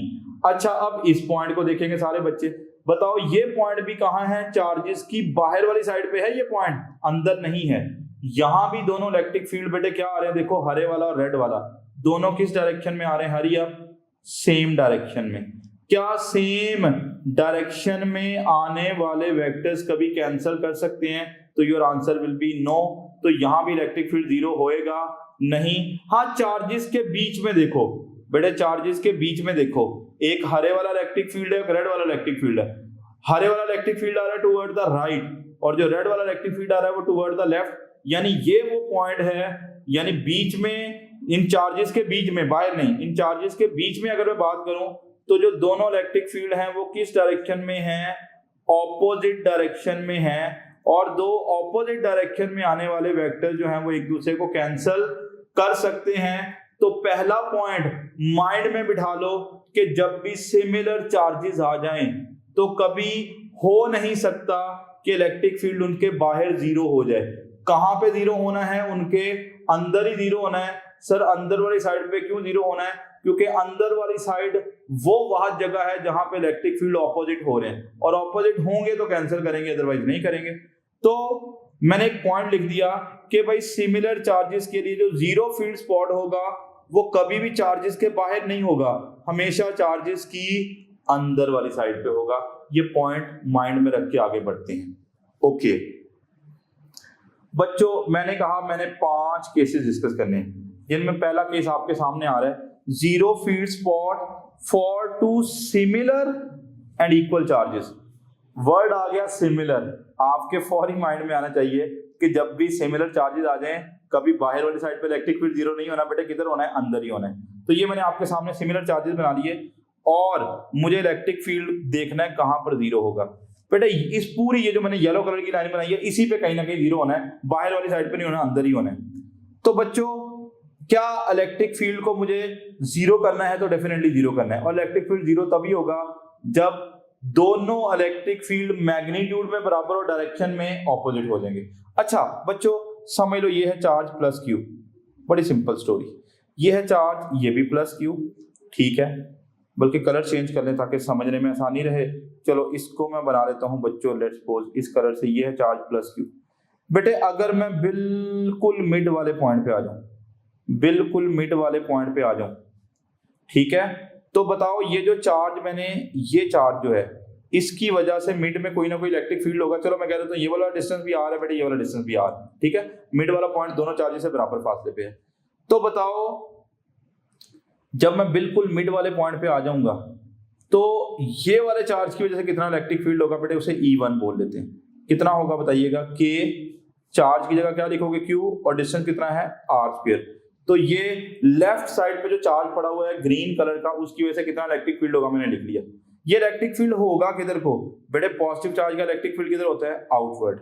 आउटवर्ड बनाएंगे तो ये ऐसे बनेगा। ये कौन सा इलेक्ट्रिक फील्ड मैंने बना दिया, E1, और इसकी मैंने वैल्यू आपके सामने लिख दी भाई, इतनी होगी। अच्छा मुझे ये बताइएगा, ये जो रेड कलर का चार्ज है इसकी वजह से भी तो सेंटर में कोई ना कोई इलेक्ट्रिक फील्ड होगा ना, और वो कितना होगा, उस इलेक्ट्रिक फील्ड को E2 बोलते हैं। इलेक्ट्रिक फील्ड मालूम करने का फॉर्मूला क्या है, के चार्ज, चार्ज कितना है Q, और जब मैं मिड वाले पॉइंट पे चला जाऊंगा तो इसका डिस्टेंस भी कितना है, R है। तो इंटरेस्टिंग बात ये पता चली कि जितना ये ग्रीन वाले चार्ज के इलेक्ट्रिक फील्ड की वैल्यू है, उतनी ही किसकी है, रेड वाले चार्ज के इलेक्ट्रिक फील्ड की वैल्यू है, यानी मैग्नीट्यूड हैं, और डायरेक्शंस क्या हो गई हैं, ऑपोजिट हो गई हैं। तो इसका मतलब ये होगा कि मिड वाला पॉइंट ऐसा पॉइंट आएगा जहां पर ये दोनों इलेक्ट्रिक फील्ड मैग्नीट्यूड में क्या हो चुके हैं, बराबर, और डायरेक्शन में क्या हो चुके हैं, ऑपोजिट। आसान बात कर लेते हैं बेटे, बताओ दो सिमिलर चार्जेस हैं, इलेक्ट्रिक फील्ड कहां पे जीरो होना है, दोनों के बीच में ही होना है। अब बीच में कहां पे होगा, एक चार्ज के करीब, दूसरे के करीब, या सेंटर में। तो सेंटर में, भाई सेंटर में क्यों जीरो होगा, क्योंकि बेटे जब मैं सेंटर में जाऊंगा तो मेरा दोनों चार्जेस से डिस्टेंस कितना हो जाएगा, एक जैसा। देखो डिस्टेंस क्या हो गया, सेम, और दोनों चार्जेस भी क्या से, सेम। और आपने पढ़ा था जो इलेक्ट्रिक फील्ड है वो दो चीजों पे डिपेंड करता है, चार्ज पे और डिस्टेंस पे, मतलब डिस्टेंस के स्क्वायर पे। तो देखो दोनों केसेस में चार्जेस क्या है बेटे, सेम। जब मैं मिड वाले पॉइंट पे आया तो डिस्टेंसेस भी क्या हो गए, सेम हो गए। तो मिड पे दोनों इलेक्ट्रिक फील्ड मिकदार में बराबर हो जाएंगे। और मैंने पिछली स्लाइड में आपको बताया था कि बीच में इलेक्ट्रिक फील्ड ऑपोजिट हैं, तो बात बन गई, इलेक्ट्रिक फील्ड ऑपोजिट भी हो गए और बराबर भी हो गए। तो मैंने ये बात लिख दी कि जब भी सिमिलर चार्जेस आ जाएं बच्चों, जब भी सिमिलर चार्जेस आ जाएं, और कैसे आ जाएं, सिमिलर चार्जेस आ जाएं और इक्वल चार्जेस आ जाएं, तो जो जीरो फील्ड स्पॉट होगा स्टूडेंट्स वो कहां पर होगा, that will be between the charges. Okay, between the charges, और कहां पे एग्जैक्टली, मिड पॉइंट के ऊपर। ठीक है, मतलब सवाल आ जाए अगर इस तरह का कि जैसे मैं यहाँ पे एक क्वेश्चन बना रहा हूं कि एक हमारे पास लेट्स सपोज 4 माइक्रोकूलम का चार्ज है स्टूडेंट्स, और दूसरा भी 4 माइक्रोकूलम का चार्ज है। देखो दोनों चार्जेस क्या हैं, सिमिलर भी हैं और इक्वल भी हैं। मैंने बोला इन दोनों चार्जेस के बीच में जो डिस्टेंस है, लेट्स सपोज वो है हम लोग 2 मीटर कर लेते हैं। ओके, ये 2 मीटर है। अब सवाल ये है कि इन दोनों चार्जेस की वजह से इलेक्ट्रिक फील्ड कहां पर जीरो होगा। बच्चों चार्जेस कैसे हैं, सिमिलर, बताओ कैसे हैं, इक्वल। मैंने बताया था जब भी सिमिलर चार्जेस आ जाए बीच में ही होना है, और इक्वल आ जाए तो एग्जैक्टली कहाँ पे हो जाएगा, मिड पॉइंट पे। यानी ये मिड पॉइंट ऐसा पॉइंट है जहां पे आपको नेट इलेक्ट्रिक फील्ड कितना मिलेगा, 0। और अगर आपको पूछे इसका एक चार्ज से कितना फासला होगा तो your answer will be 1 metre, और पूछे दूसरे चार्ज से कितना फासला होगा बेटे, वो भी क्या होगा, 1 मीटर होगा। यानी you need not to perform any kind of calculations, सिर्फ जो भी फासला दिया हुआ है उसको आधा करना है। जब भी सिमिलर और इक्वल चार्जेस आ जाएं तो आपको आंसर मिल रहा होगा। लेकिन काम खराब होएगा अगर हमारे पास आ जाए क्या भला, सिमिलर एंड अनइक्वल चार्जेस आ जाए, तो फिर स्टूडेंट्स जो होते हैं वो अक्सर परेशान रहते हैं कि भाई सिमिलर और अनइक्वल चार्जेस के केस में हम चीजों को कैसे सॉल्व करेंगे। तो आइए अब इस कैटेगरी में बढ़ते हैं कि अगर सिमिलर और अनइक्वल चार्जेस आ जाए तब आपकी अप्रोच जो है वो क्या रहेगी। ठीक है, तो स्टूडेंट्स देखते हैं सिमिलर अनइक्वल चार्जेस को। ओके, सिमिलर का मतलब है दोनों या तो पॉजिटिव या दोनों नेगेटिव। चलें, ये मैंने एक पॉजिटिव चार्ज ले लिया बेटे, ओके, और यहाँ पे हमने ले लिया क्या भला, नेगेटिव चार्ज ले लिया। मैं सॉरी पॉजिटिव लेना है, सॉरी सिमिलर दोनों लेने हैं तो मुझे दोनों ही पॉजिटिव चार्जेस लेने हैं। ओके, अब ये है अनइक्वल। अनइक्वल का मतलब है, एक मैं लिख लेता हूं कि मेरे पास 4 माइक्रोकूलम का है लेट्स सपोज, और दूसरा चार्ज जो है वो 16 माइक्रोकूलम का है। देखो अनइक्वल भी हो गए और सिमिलर भी हो गए। अब मुझे देखना है इनका इलेक्ट्रिक फील्ड कहां पर 0 होगा। अब आपकी तवज्जो यहाँ पे बहुत इंपॉर्टेंट है पोर्शन, तो तवज्जो बड़ी चाहिए। पहले ये बताओ सिमिलर चार्जेस हैं, बिल्कुल सिमिलर चार्जेस हैं। सर आपने बताया था जब भी सिमिलर चार्जेस होंगे तो इलेक्ट्रिक फील्ड कहीं ना कहीं चार्जेस के बीच में ही 0 होना है, यानी इलेक्ट्रिक फील्ड कहीं ना कहीं इधर ही 0 होना है, यानी इस पूरी लाइन के ऊपर ही कहीं ना कहीं 0 होना है। भाई सही है सर। अब अगर मैं मिड वाला पॉइंट ले लूं, क्या वहां पे 0 होगा? चलें, मैं लेट्स सपोज मैं कहता हूं मैं मिड में आ गया। क्या मिड में ये दोनों इलेक्ट्रिक फील्ड ऑपोजिट तो होंगे? भाई सही है, ऑपोजिट तो हैं। क्या बराबर भी हैं? भाई नहीं बराबर। क्यों नहीं बराबर बेटे? जब मैं मिड पे आया तो जितना डिस्टेंस इस चार्ज से है 4 माइक्रोकूलम से, बड़े वाले चार्ज से भी तो डिस्टेंस बताओ क्या उतना ही है। तो क्या जो इलेक्ट्रिक फील्ड है वो सिर्फ डिस्टेंस पे डिपेंड करता है? नहीं, इलेक्ट्रिक फील्ड 2 चीजों पे डिपेंड कर रहा होता है। बोलो किस पे भला? चार्ज पे और डिस्टेंस पे। तो जब मैं मिड वाले पॉइंट पे आया, डिस्टेंस तो दोनों से बराबर हो गया, लेकिन क्या दोनों साइड पे चार्जेस एक जैसे पड़े हुए हैं? तो चार्जेस एक जैसे नहीं पड़े हुए। भाई ये बड़ा चार्ज है, ये बड़ा चार्ज है बेटे, और ये क्या है? छोटा चार्ज है।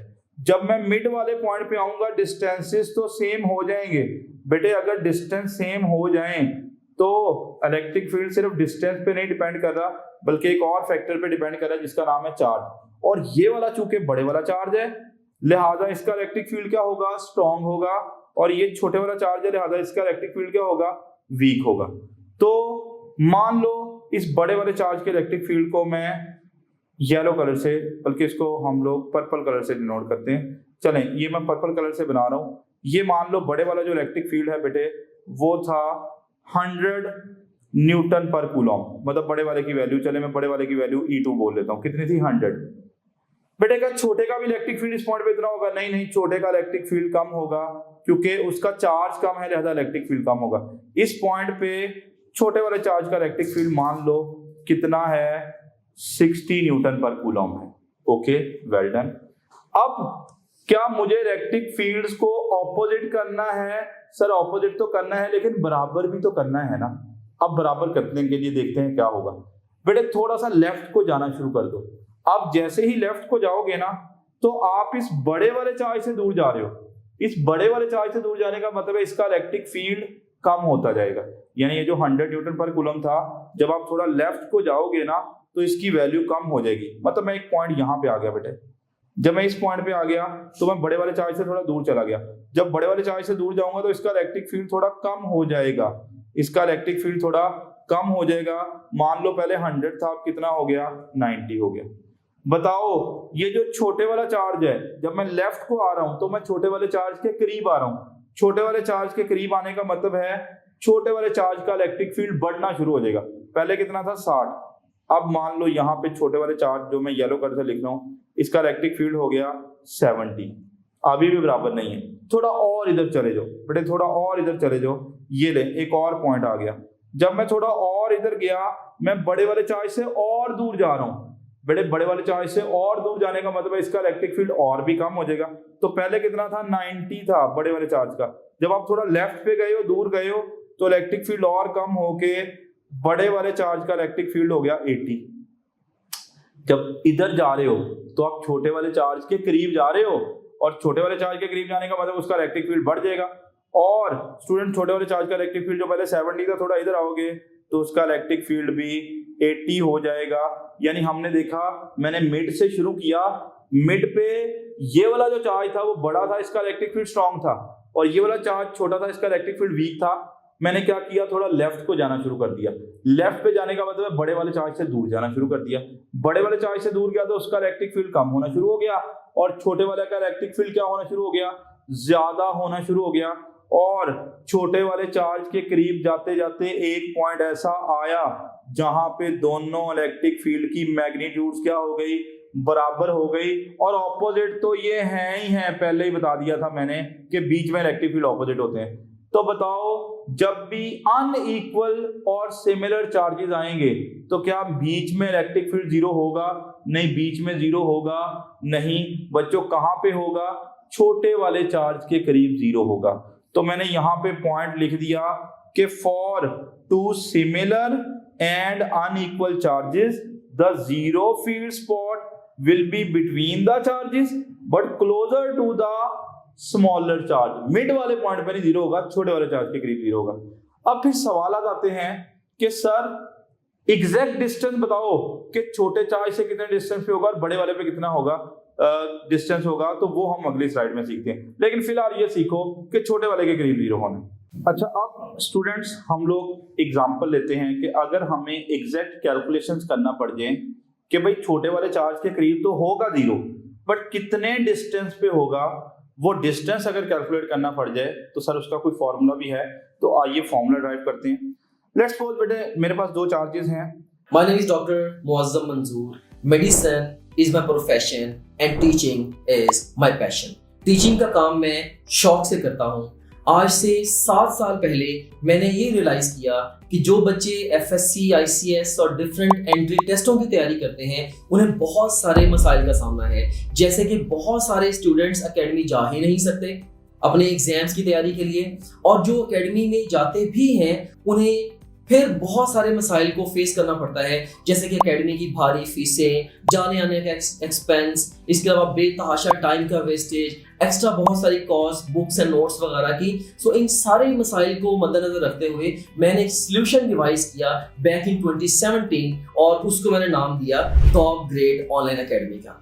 तो टॉप ग्रेड ऑनलाइन एकेडमी से लास्ट 7 इयर्स में मैंने हजारों स्टूडेंट्स को FSC, ICS और डिफरेंट एंट्रेंस एग्जाम्स जैसे कि MD कैट, ECAT, प्यास, फास्ट, नर्स, जीकी या पाकिस्तान की तमाम टॉप नॉच यूनिवर्सिटीज के एंट्रेंस एग्जाम्स की तैयारी करवाई, और अल्हम्दुलिल्लाह हजारों स्टूडेंट्स डिफरेंट इंस्टीट्यूशन में या पाकिस्तान की टॉप नॉच यूनिवर्सिटीज में आज बैठे हैं। शायद पाकिस्तान में कोई भी ऐसा मेजर या टॉप नॉच इंस्टीट्यूशन नहीं है जहाँ पे अल्हम्दुलिल्लाह मेरे स्टूडेंट्स ना बैठे हों।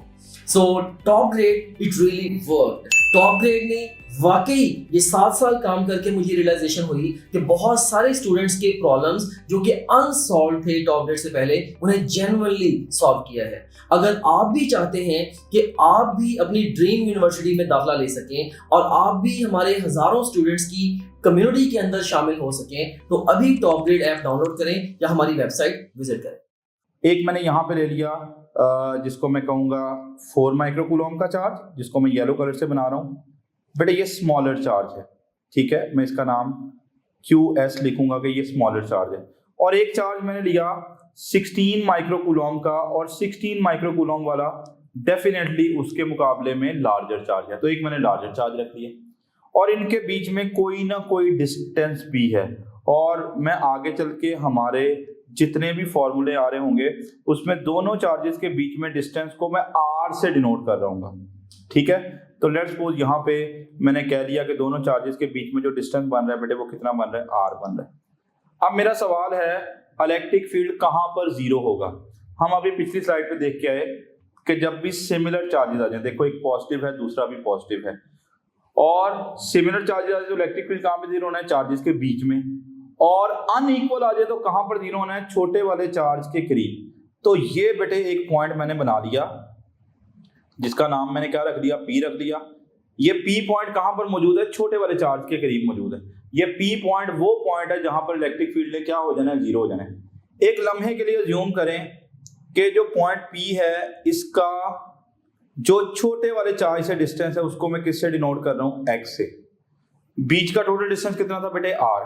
अब सोच के बताओ कि जो पॉइंट पी है इसका बड़े वाले चार्ज से जो डिस्टेंस बनेगा वो कितना बनेगा, r माइनस एक्स बनेगा।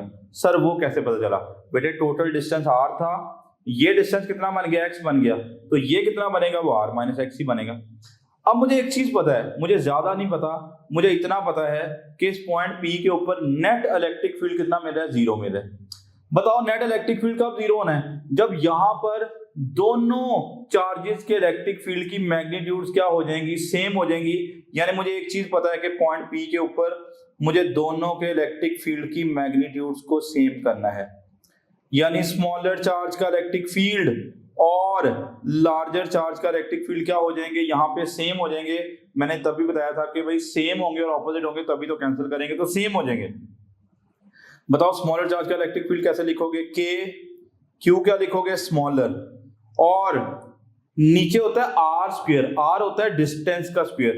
बताओ जब मैं पॉइंट पी पे आया हूं, इसका स्मॉलर चार्ज से कितना डिस्टेंस है बेटे, एक्स, तो आप क्या लिखोगे, एक्स का स्क्वायर। मुझे राइट साइड पे किसका इलेक्ट्रिक फील्ड लिखना है, बड़े वाले चार्ज का। जो बड़े वाले चार्ज का इलेक्ट्रिक फील्ड है वो के, क्यू कौन सा लिखना है, लार्जर, और अब नीचे लिखना होता है डिस्टेंस का स्क्वायर, यानी इस पॉइंट पी का लार्जर चार्ज से डिस्टेंस। तो बेटे इस पॉइंट पी का जो लार्जर चार्ज से डिस्टेंस है वो कितना है, r माइनस एक्स है, तो इसका क्या आ गया, स्क्वायर। यानी सिंपली कुछ नहीं किया आपने, इस पॉइंट के ऊपर छोटे वाले चार्ज का इलेक्ट्रिक फील्ड और बड़े वाले चार्ज का इलेक्ट्रिक फील्ड दोनों की मैग्नीट्यूड को बराबर कर दिया। अब क्या होगा, दोनों साइड पे देखो के वाली टर्म्स क्या हो जाएंगी, कैंसिल हो जाएंगी।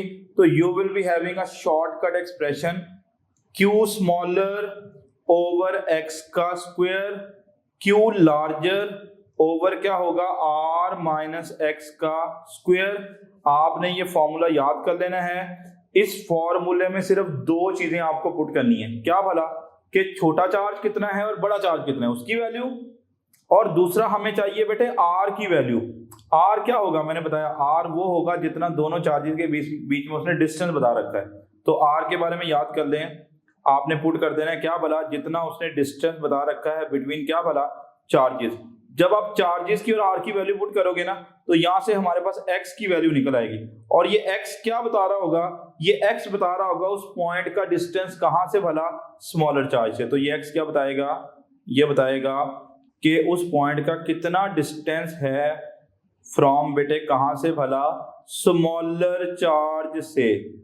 ओके, तो जल्दी से ये फॉर्मूला याद कर लें, और अभी क्वेश्चन आ रहे हैं उनमें मैं अप्लाई करने जा रहा हूं। और अगर ये फॉर्मूला बिल फर्ज अगर आपको अप्लाई करने में दिक्कत आ रही है तो एक शॉर्टकट बताऊंगा जिसमें शायद आपको फॉर्मूला अप्लाई बगैर देख के ही आंसर करना पड़ जाए। अच्छा बेटे, मैंने दो चार्जेस लिए, एक 4 माइक्रोकूलम का चार्ज और एक 16 माइक्रोकूलम का चार्ज। बताओ दोनों के बीच में डिस्टेंस कितना पड़ा हुआ है, 6 मीटर। अब आपको बताना है इनका जीरो फील्ड स्पॉट किधर होगा। बताओ चार्जेस कैसे हैं, सिमिलर हैं, एक पॉजिटिव दूसरा भी पॉजिटिव। बताओ इक्वल हैं कि अनइक्वल, अनइक्वल है। अनइक्वल में पता है भाई छोटे वाले चार्ज के करीब होगा। हाँ, अगर छोटे वाले चार्ज से डिस्टेंस ढूंढना हो तो मैं अभी शॉर्टकट फॉर्मूला बता के आया हूं आपको, क्या भला, वो फॉर्मूला होगा स्टूडेंट्स, q स्मॉलर ओवर क्या रहेगा, x का square is equal to q larger over r minus x का स्क्वायर। यहां से आप आसानी x की वैल्यू पता लगा सकते हो, और x क्या है, छोटे वाले चार्ज से डिस्टेंस, और अगर छोटे से डिस्टेंस निकल आया तो बड़े वाले भाई हम आसानी से बता सकते हैं। बट देखो स्मॉलर चार्ज कितना है, 4 माइक्रोकूलम। 4 माइक्रो की जगह क्या लिखोगे, 10 की पावर -6। x क्या है, छोटे वाले चार्ज से डिस्टेंस, भाई वो तो पता लगाना है। बेटे q लार्जर क्या है, बड़ा चार्ज, बड़ा चार्ज कितना है, 16 माइक्रोकूलम, और नीचे क्या है, r माइनस एक्स का स्क्वायर। r क्या होता है, जितना दोनों चार्जेस के बीच में टोटल डिस्टेंस है, और उसने दोनों चार्जेस के बीच में टोटल डिस्टेंस बता रखा है कितना है, 6। तो देखो मैंने क्या लिखा, 6 माइनस एक्स का स्क्वायर लिख लिया। अब यहाँ पे स्टूडेंट देखिएगा ये 10⁻⁻6 और -6 क्या हो जाएंगे, कैंसिल हो जाएंगे। लेफ्ट साइड पे हमारे पास क्या बचा 4/x², और राइट साइड पे बचेगा 16/6 - x²। अब दोनों साइड पे बड़े सिंपल स्क्वायर रूट ले लें, ठीक है।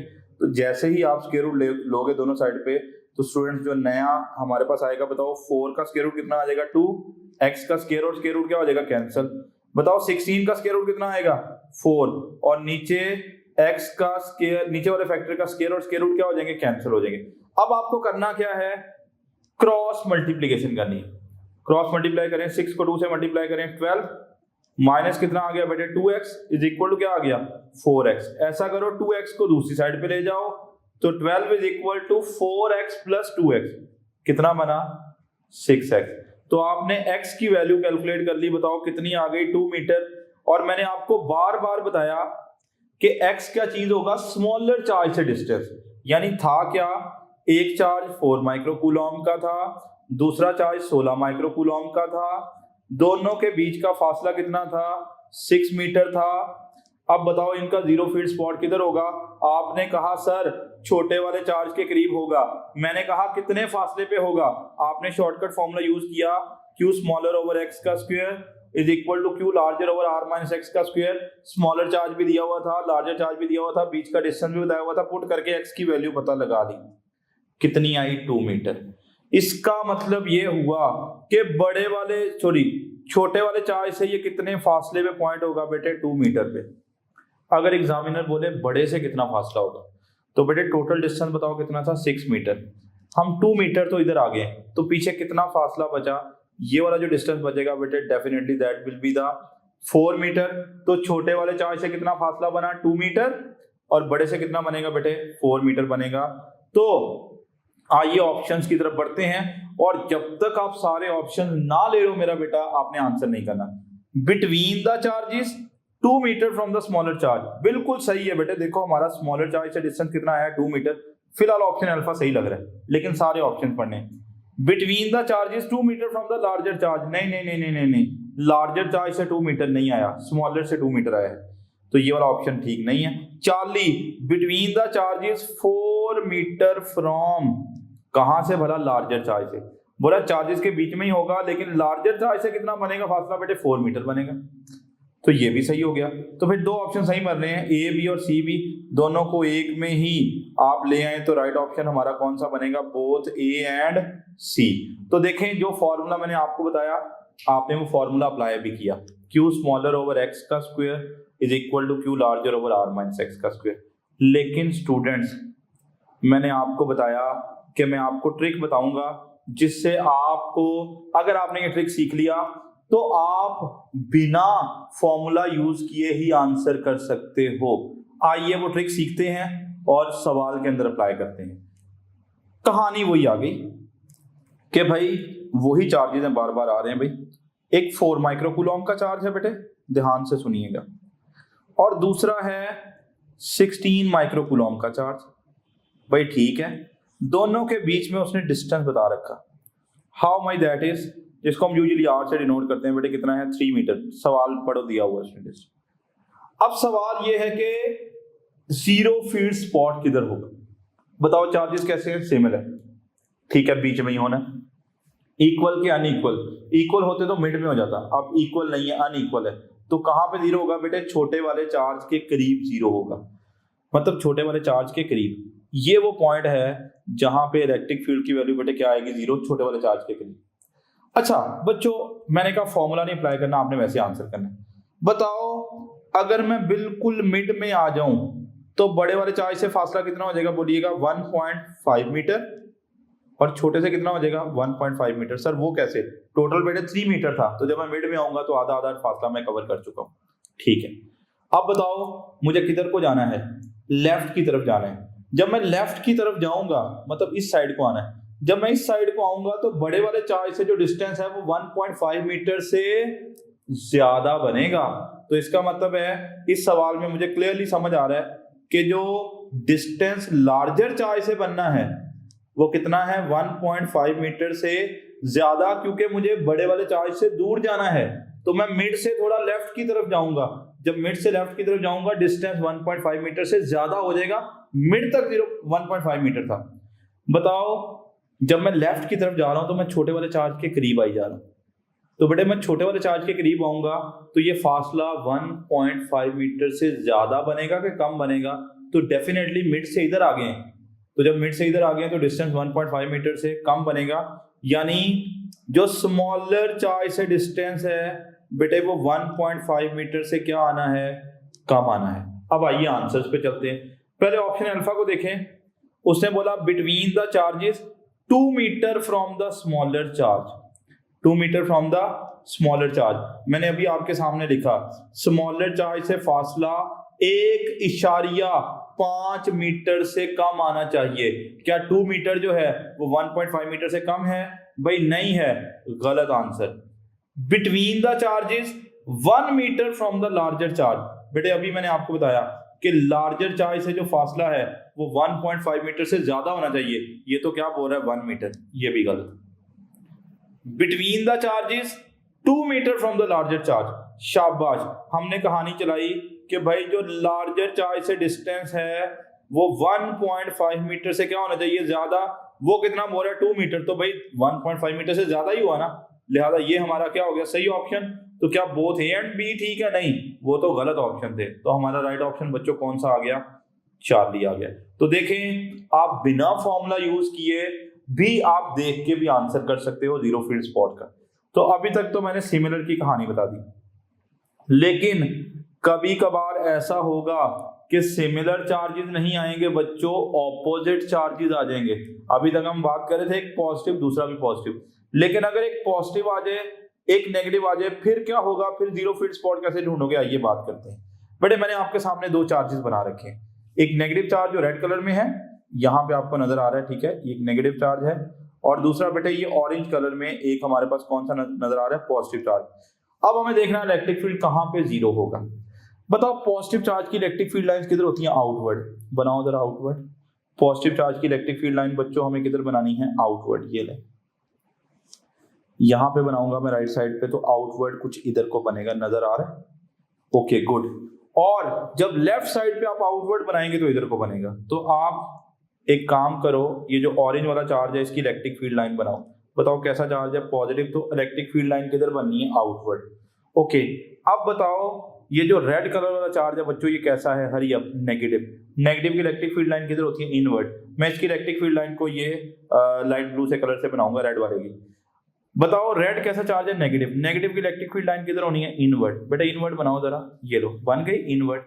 और जब राइट साइड पे इनवर्ड बनाएंगे तो कुछ ऐसे बनेगा, देखो इनवर्ड बनाना है, इनवर्ड रेड वाले चार्ज की तरफ बनानी है।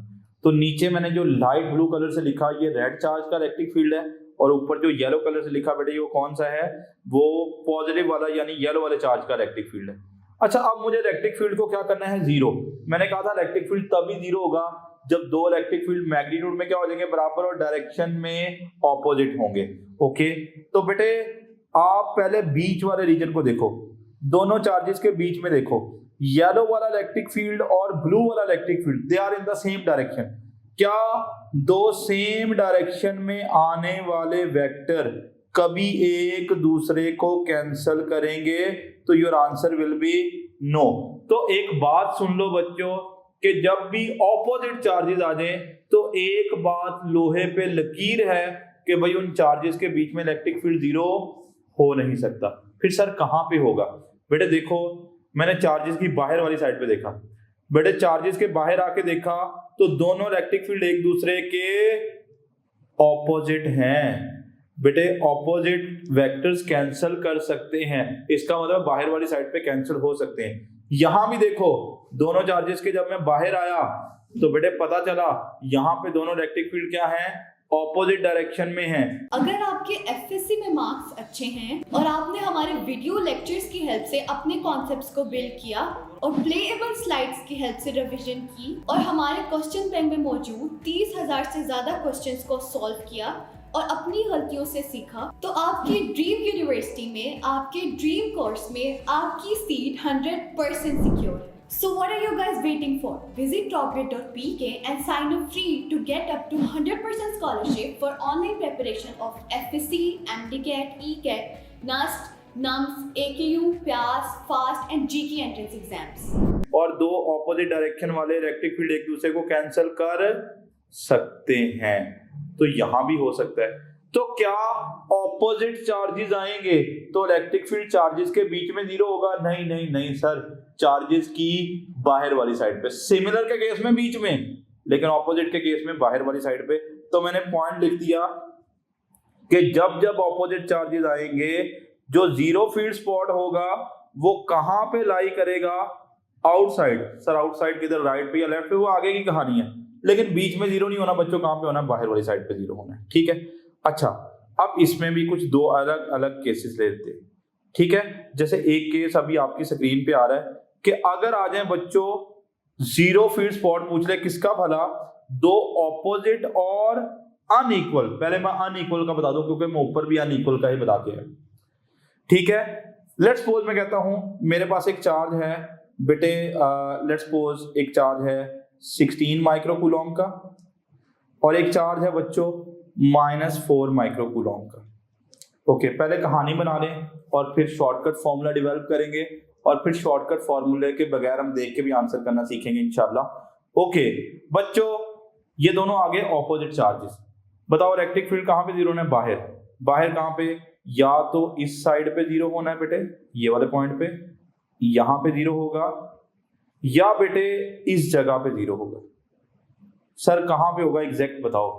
आइए देखते हैं बेटे। जब मैं इस पॉइंट पे आया, पर्पल वाले पॉइंट को देखो बेटे, जब मैं पर्पल वाले पॉइंट पे जाऊंगा ना, तो ये जो पर्पल वाला चार्ज है जो मैंने लिखा हुआ है -4 माइक्रोकूलम, ये आपको नजर आ रहा है, ये बेचारा छोटा चार्ज है।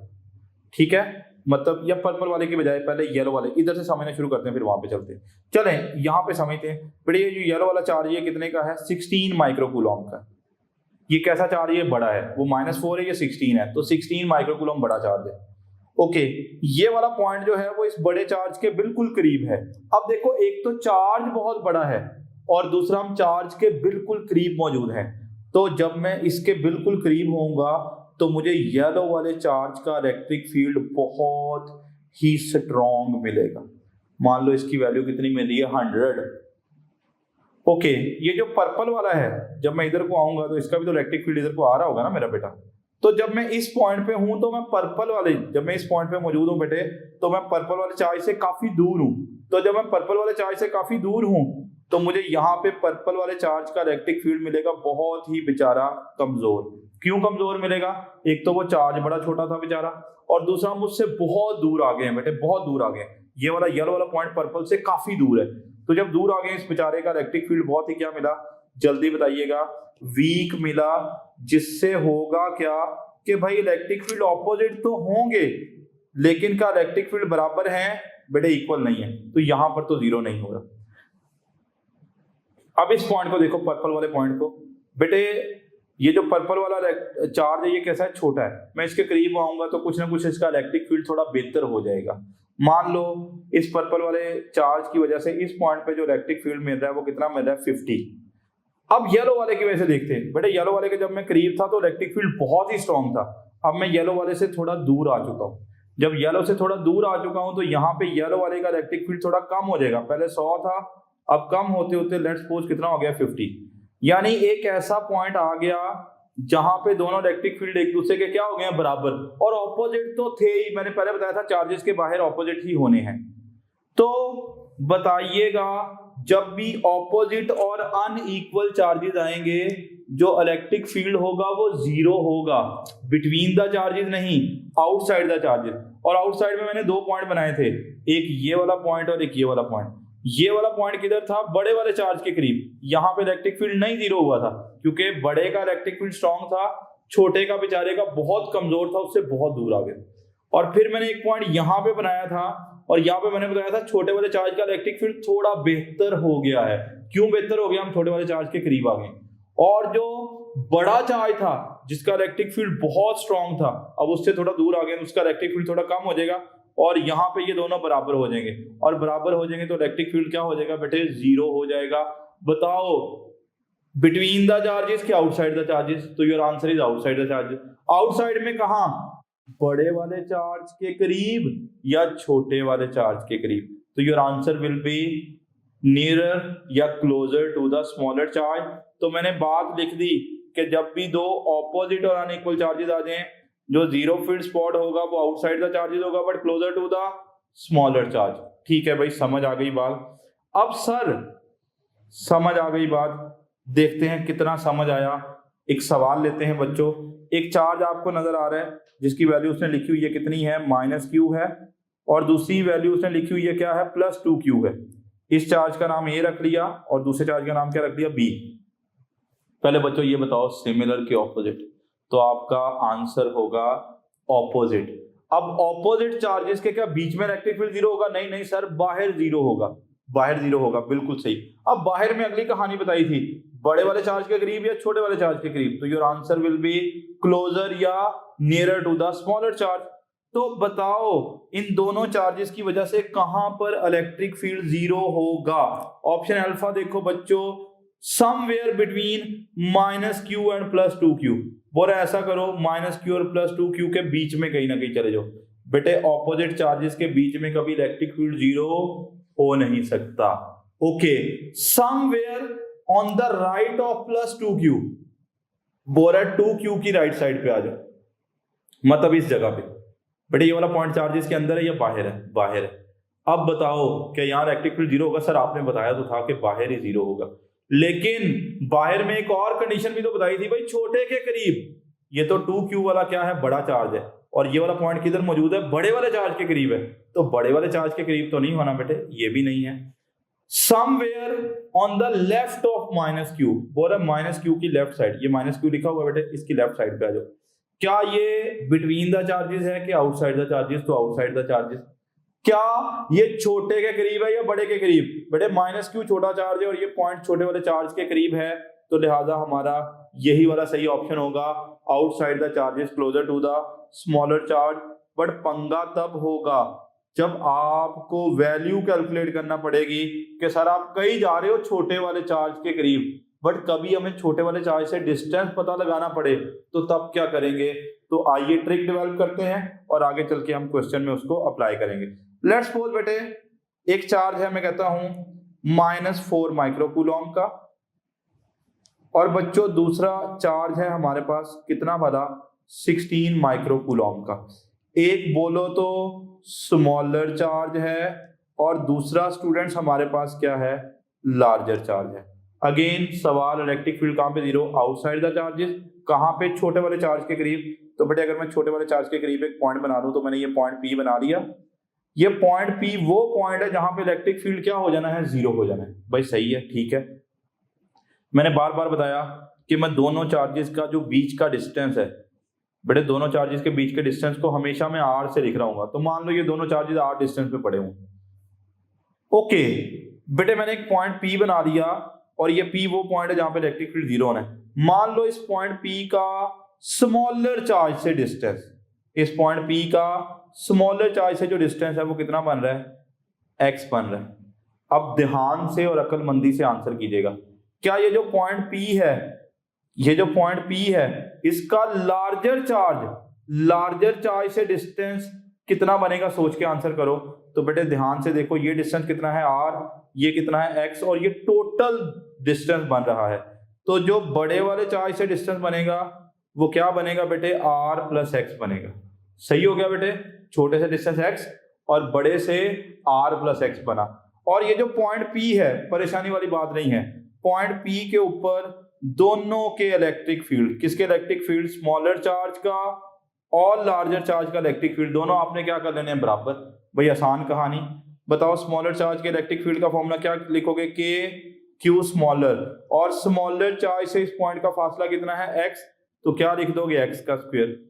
k q लार्जर, भाई लार्जर चार्ज कितना है, 16 माइक्रोकूलम, और 16 माइक्रोकूलम यानी लार्जर चार्ज से इसका डिस्टेंस कितना है, r + x।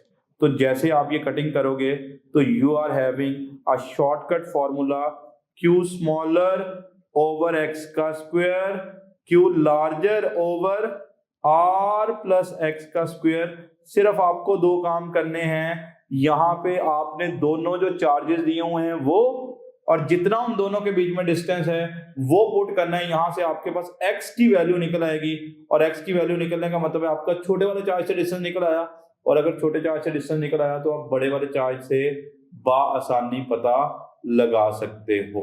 Students, shortcut formula तो सीख लिया, आइए अब उसको अप्लाई करते हैं। एक क्वेश्चन भी ले लें ताकि हमें जो है वो चीजों को अंडरस्टैंड करने में थोड़ी आसानी रहे।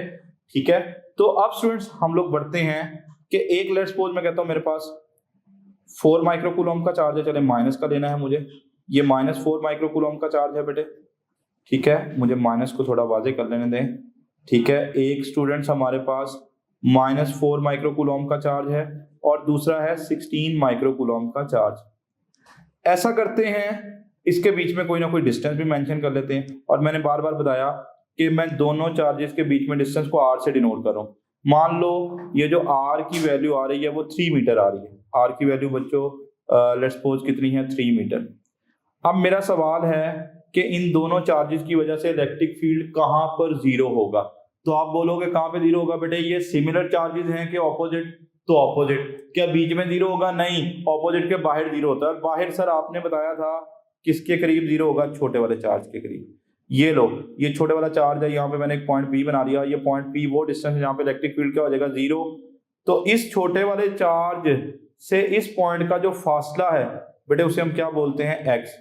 बताओ बड़े वाले चार्ज से ये डिस्टेंस कितना बनेगा, r प्लस x बनेगा ना, वही कहानी। और मैंने अभी आपको शॉर्टकट फॉर्मूला बताया, वो अप्लाई करना है। बोलो क्या, q स्मॉलर ओवर x का square, q larger over r plus x का स्क्वायर। सिर्फ दोनों चार्जेस और उनके बीच का डिस्टेंस पुट करना है, बात बन जाएगी।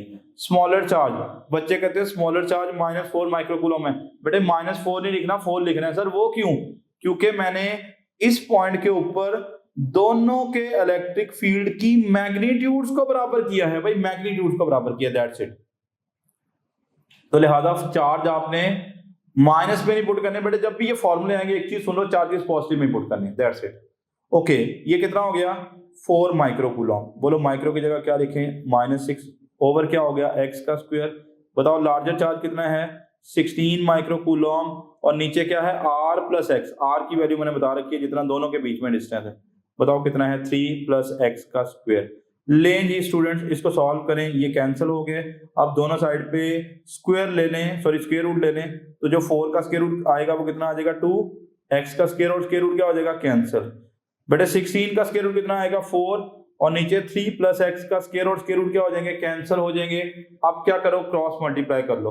तो जैसे ही क्रॉस मल्टीप्लाई करोगे तो देखते हैं क्या रिजल्ट्स आते हैं। पहले इसको इधर ले जाके मल्टीप्लाई करो, तो 3 2 क्या हो गया, 6, प्लस कितना आ गया, 2x। ठीक हो गया। और ये इसको इधर ले जाके मल्टीप्लाई करो तो कितना हो गया, 4x। इसको इधर लेके जाओ, माइनस करो तो 6 is equal to 4x minus 2x, कितना हो गया, x। तो बताओ x की वैल्यू कितनी आ रही है, 3 मीटर। और मैंने बार बार बताया कि जब भी x आ रहा होगा ना, x बेसिकली जो डिस्टेंस होगा वो किससे होगा, बोलो स्मॉलर चार्ज से। इसका मतलब ये हुआ कि ये वाला जो पॉइंट P है ये स्मॉलर चार्ज से कितने फासले पे है, 3 मीटर पे। अब बड़े वाले चार्ज से कितने फासले पे है, बेटे बड़े वाले चार्ज से मैंने फासला बताया। जब भी आपने लार्जर चार्ज से डिस्टेंस मालूम करना है तो वो r प्लस एक्स है। r की वैल्यू कितनी है, 3, और x की वैल्यू भी कितनी आई है, 3।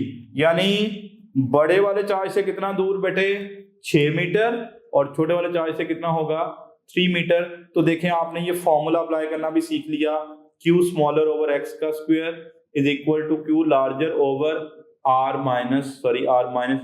प्लस x का स्क्वायर। तो ये तो कहानी हो गई ऑपोजिट और अनइक्वल की। लेकिन कभी कभार बच्चों वो ऑपोजिट और इक्वल चार्जेस लाएगा, ऑपोजिट एंड अनइक्वल की बजाय वो इक्वल चार्जेस लाएगा। अब क्या होगा, रुको देखते हैं। एक है बच्चों हमारे पास नेगेटिव चार्ज, और एक है स्टूडेंट्स हमारे पास कौन सा भला, पॉजिटिव चार्ज। ओके, अब मुझे ये बताओ सिमिलर चार्जेस हैं कि ऑपोजिट, भाई ऑपोजिट। इलेक्ट्रिक फील्ड बाहर जीरो होना या अंदर, तो बाहर कहाँ पे, यहाँ पे जीरो होगा या यहाँ पे जीरो होगा? Assalamu alaikum. My name is Malaika Talimar. Alhamdulillah, I got 196 out of 200 marks and secured third position in MDCAT 2024. मैं इस टाइम बात करना चाहती हूँ सेकेंड ईयर के स्टूडेंट से जिन्होंने अभी नेक्स्ट ईयर MDCAT देना है। मेरी आप लोग को यही एडवाइस है कि आप लोग MDCAT की तैयारी अभी से शुरू कर दें। आप लोग FSC में ही अगर MDCAT की तैयारी शुरू कर देंगे तो आप लोगों के लिए आगे बहुत बेनिफिशियल है। इसके लिए आप लोग यूँ कर सकते हैं कि आप एक ऑनलाइन अकेडमी ज्वाइन करें। इसका फ़ायदा ये होगा कि आप लोग जिस वीक में आपने जो टॉपिक पढ़ा है आप इन पे सैटरडे संडे को उस टॉपिक का लेक्चर लें, उसके MCQs प्रैक्टिस करें। इसके लिए आपको उतना ज़्यादा टाइम आपका FSC का भी ज़ाया नहीं होगा और आपकी MDCAT की तैयारी भी होती रहेगी और इस तरह से आपको बहुत फ़ायदा होगा MDCAT की तैयारी में, क्योंकि आपका बहुत सारा काम पहले ही हो चुका होगा। तो मेरी ये एडवाइस है कि आप लोग FSC में ही MDCAT की तैयारी शुरू करने। ये गलती मैंने की थी कि मैंने FSC में ही MDCAT की तैयारी शुरू नहीं की थी और यही वजह थी मेरी कि मैं एक MDCAT रिपीटर थी और फर्स्ट टाइम में MDCAT क्लियर नहीं कर सकी थी। सो आप लोग इस गलती से बचें। इंशाल्लाह आप लोग भी एक अच्छे मेडिकल कॉलेज में ज़रूर एडमिशन लेंगे। माय नेम इज़ साद शबीर। मैंने MDCAT 2024 में 197 मार्क्स हासिल किए हैं अलहमदिल्ला। और मेरी MDCAT जर्नी ये है कि लास्ट ईयर मैंने MDCAT 2023 में 165 मार्क्स हासिल किए थे, जो कि नॉट इनफ थे। तो इस साल मैंने MDCAT रिपीट किया। लास्ट ईयर जब मैंने फ़िज़िकल एकेडमी ज्वाइन की थी तो उसमें काफ़ी सारे प्रॉब्लम्स आई थिंक फेल्ट, और उनमें सबसे ज़्यादा बड़ा प्रॉब्लम मेरे ख्याल में हॉस्टल लाइफ था, क्योंकि हॉस्टल लाइफ का बिल्कुल भी मुझे एक्सपीरियंस था ही नहीं। और उसमें सबसे ज़्यादा प्रॉब्लम ये थे कि जिस तरह से खाना वगैरह का प्रॉब्लम होता है, पहले 2-3 वीक्स तो ऐसे ही लग जाते हैं, मतलब रूटीन सेट करने में जिस तरह से होता है। और इसके अलावा फिर प्रैक्टिकल्स भी होते हैं सेकेंडरी के बाद, सेकेंडरी के प्रैक्टिस, और उनमें कब सारे भी होते हैं तो काफ़ी टाइम वेस्ट हुआ। तो लास्ट ईयर देर नहीं हो सका था। इस साल मैंने बड़ी मॉडिफिकेशन करके प्रिपरेशन की और मैंने जनवरी 2024 में टॉपलेट ज्वाइन किया, जिसने मेरी बहुत हेल्प की 2024 के MDCAT को क्लियर करने की। सबसे ज़्यादा मैं उनको ही थैंक यू करना चाहूँगा कि उन्होंने मेरी बड़ी हेल्प की। और इसके अलावा ये कि प्रैक्टिस MCQs के लिए मैंने उनको यूज़ किया। सिर्फ फिज़िकल इवेंट में मैंने 1 मंथ के लिए ज्वाइन की, जो कि सिर्फ और सिर्फ टेस्ट के लिए, क्योंकि मैं थोड़ा डिफरेंट वे में टेस्ट लेना चाहता था। फिर 2024 का एग्ज़ाम किया तो माइंड में यह था कि टेस्ट जैसे होता है कि डिफ़िकल्ट टेस्ट, और पिछले साल का प्रेशर भी था थोड़ा, तो ये फीलिंग आ रही थी कि इस साल थोड़ा टफ लग रहा था। लेकिन अल्लाह का शुक्र है कि टॉप ग्रेड की वजह से और अपनी मेहनत की वजह से मेरा पेपर बहुत ज़्यादा अच्छा गया, मतलब 19 से ज़्यादा अच्छा गया, जिसकी वजह से मैंने 197 मार्क्स हासिल किए और अल्हम्दुलिल्लाह पाकिस्तान में थर्ड पोजीशन हासिल की। बेटे कहीं भी जीरो नहीं होगा। वजह बताता हूँ क्यों। बेटे इलेक्ट्रिक फील्ड जीरो होने की 2 कंडीशन है। दोनों इलेक्ट्रिक फील्ड की मैग्नीट्यूड्स क्या हो जाएं, सेम, और डायरेक्शन हो जाएं ऑपोजिट। तो ऑपोजिट तो हैं, बाहर वाली साइड पे डायरेक्शन ऑपोजिट है, लेकिन बेटे अब एक प्रॉब्लम है। मान लो ये वाला चार्ज जो है ये प्लस Q है और ये वाला चार्ज माइनस Q है। बेटे जब मैं इस वाले पॉइंट पे मौजूद हूँगा तो ये जो पर्पल वाला चार्ज है ना, इसका मुझे इलेक्ट्रिक फील्ड मिलेगा थोड़ा स्ट्रॉन्ग। सर क्यों स्ट्रॉन्ग मिलेगा? क्योंकि मैं इसके करीब मौजूद हूँ। और बेचारा जो येलो वाला चार्ज है ना, उसका इलेक्ट्रिक फील्ड बहुत ही क्या मिल रहा होगा मुझे, वीक। सर क्यों वीक मिल रहा है? क्योंकि मैं येलो वाले चार्ज से बहुत दूर आया हूँ। क्या एक स्ट्रॉन्ग इलेक्ट्रिक फील्ड जो है एक वीक इलेक्ट्रिक फील्ड की बराबरी कर सकता है? भाई नहीं, ऑपोजिट तो है बट इक्वल नहीं है। ओके, अब इस पॉइंट पे आ जाओ बेटे। ये पॉइंट कहाँ पे है? येलो वाले चार्ज के करीब है। तो जो येलो वाला चार्ज है उसका इलेक्ट्रिक फील्ड थोड़ा मिलेगा क्या भला, स्ट्रॉन्ग। लेकिन ये पर्पल वाले चार्ज से तो बहुत दूर है। तो जब पर्पल वाले चार्ज से दूर है तो पर्पल वाले चार्ज का इलेक्ट्रिक फील्ड क्या मिलेगा, वीक। फिर से बोलो, क्या ये स्ट्रॉन्ग और वीक इलेक्ट्रिक फील्ड बराबरी कर सकते हैं? बेटे नहीं कर सकते। तो फिर इलेक्ट्रिक फील्ड तो जीरो होएगा ही नहीं। तो फिर ऐसे केसेस में एग्जामिनर क्या करता है, वो कहता है दोनों साइड पे जीरो हो जाएगा। लेकिन हमें कहाँ पे जाना पड़ेगा? इन चार्जेस से बहुत दूर, यानी इन्फिनिटी डिस्टेंस पे चले जाओ और इधर भी इन्फिनिटी डिस्टेंस पे चले जाओ। तो इन दोनों जगहों में इलेक्ट्रिक फील्ड क्या मिलेगा, जीरो। यानी वो बोल देगा कि अगर ऑपोजिट और इक्वल चार्जेस आ जाए तो बाहर वाली साइड पे जीरो होना है, लेकिन कहाँ पे जाके, इन्फिनिटी पे जाके। तो ये वाला पॉइंट लिखा हुआ है बेटे कि for two opposite and equal charges the zero field spot will be outside both the charges. लेकिन कहाँ पे? इन्फिनिटी पे होगा। ठीक है, तो ये केस हो गया। बेटे आखिरी केस की तरफ बढ़ते हैं, जीरो फील्ड स्पॉट का लास्ट केस। मैंने पहले चारों केसेस में जो चार्जेस लिए वो दो दो थे, पर कभी कभार वो क्या करेगा, एक सिंगल चार्ज रख के पूछेगा इसका इलेक्ट्रिक फील्ड कहाँ पे जीरो होगा। जैसे मैंने लिख लिया आइसोलेटेड सिंगल पॉजिटिव चार्ज ले लिया, एक बेचारा अकेला पॉजिटिव चार्ज पड़ा हुआ है, इसका इलेक्ट्रिक फील्ड कहाँ पे जीरो होगा। अच्छा बच्चों, दो चार्ज के केस में तो क्या होता था, एक का इलेक्ट्रिक फील्ड पड़ा होता था, दूसरा आके उसको ऑपोजिट डायरेक्शन में आके कैंसिल कर देता था। अब ये तो पड़ा ही अकेला हुआ है, इसका इलेक्ट्रिक फील्ड कहाँ पे जीरो होगा। तो अब सारे बच्चों ने इलेक्ट्रिक फील्ड का फॉर्मूला पढ़ा हुआ है, E इज इक्वल टू के क्यू ओवर क्या होता है आर स्क्वायर। तो बताओ अगर इस पॉजिटिव चार्ज से मैं बहुत दूर चला जाऊं, यानी कितने डिस्टेंस पे चला जाऊं, इन्फिनिटी डिस्टेंस पे चला जाऊं, तो वहां पे देखते हैं इसका इलेक्ट्रिक फील्ड कितना होगा। बेटे इलेक्ट्रिक फील्ड का फॉर्मूला है के क्यू ओवर आर स्क्वायर। बताओ मैं आर की वैल्यू क्या पुट करूं, इन्फिनिटी। तो जो ही आर की वैल्यू इन्फिनिटी पुट करोगे तो जो इन्फिनिटी समथिंग ओवर इन्फिनिटी क्या हो जाएगा, जीरो। यानी एक आइसोलेटेड सिंगल चार्ज का जो इलेक्ट्रिक फील्ड होगा वो क्या होगा, जीरो होगा, जब हम उससे कितने फासले पे चले जाएंगे, इन्फिनिटी डिस्टेंस पे चले जाएंगे। वहां पे इलेक्ट्रिक फील्ड वीक होते होते होते होते खुद ही क्या हो जाएगा बेटे, जीरो हो जाएगा। So this is all about the electric field intensity. उम्मीद है आपको आज का लेक्चर जो है वो पसंद आया होगा। इंशाल्लाह हम लोग अब नए लेक्चर के साथ हाजिर होंगे। Take good care of yourself. अल्लाह हाफिज। You can also download TopGrade app from Google Play Store or App Store. Visit www.topgrade.pk. For more information, contact 0304 111 5060.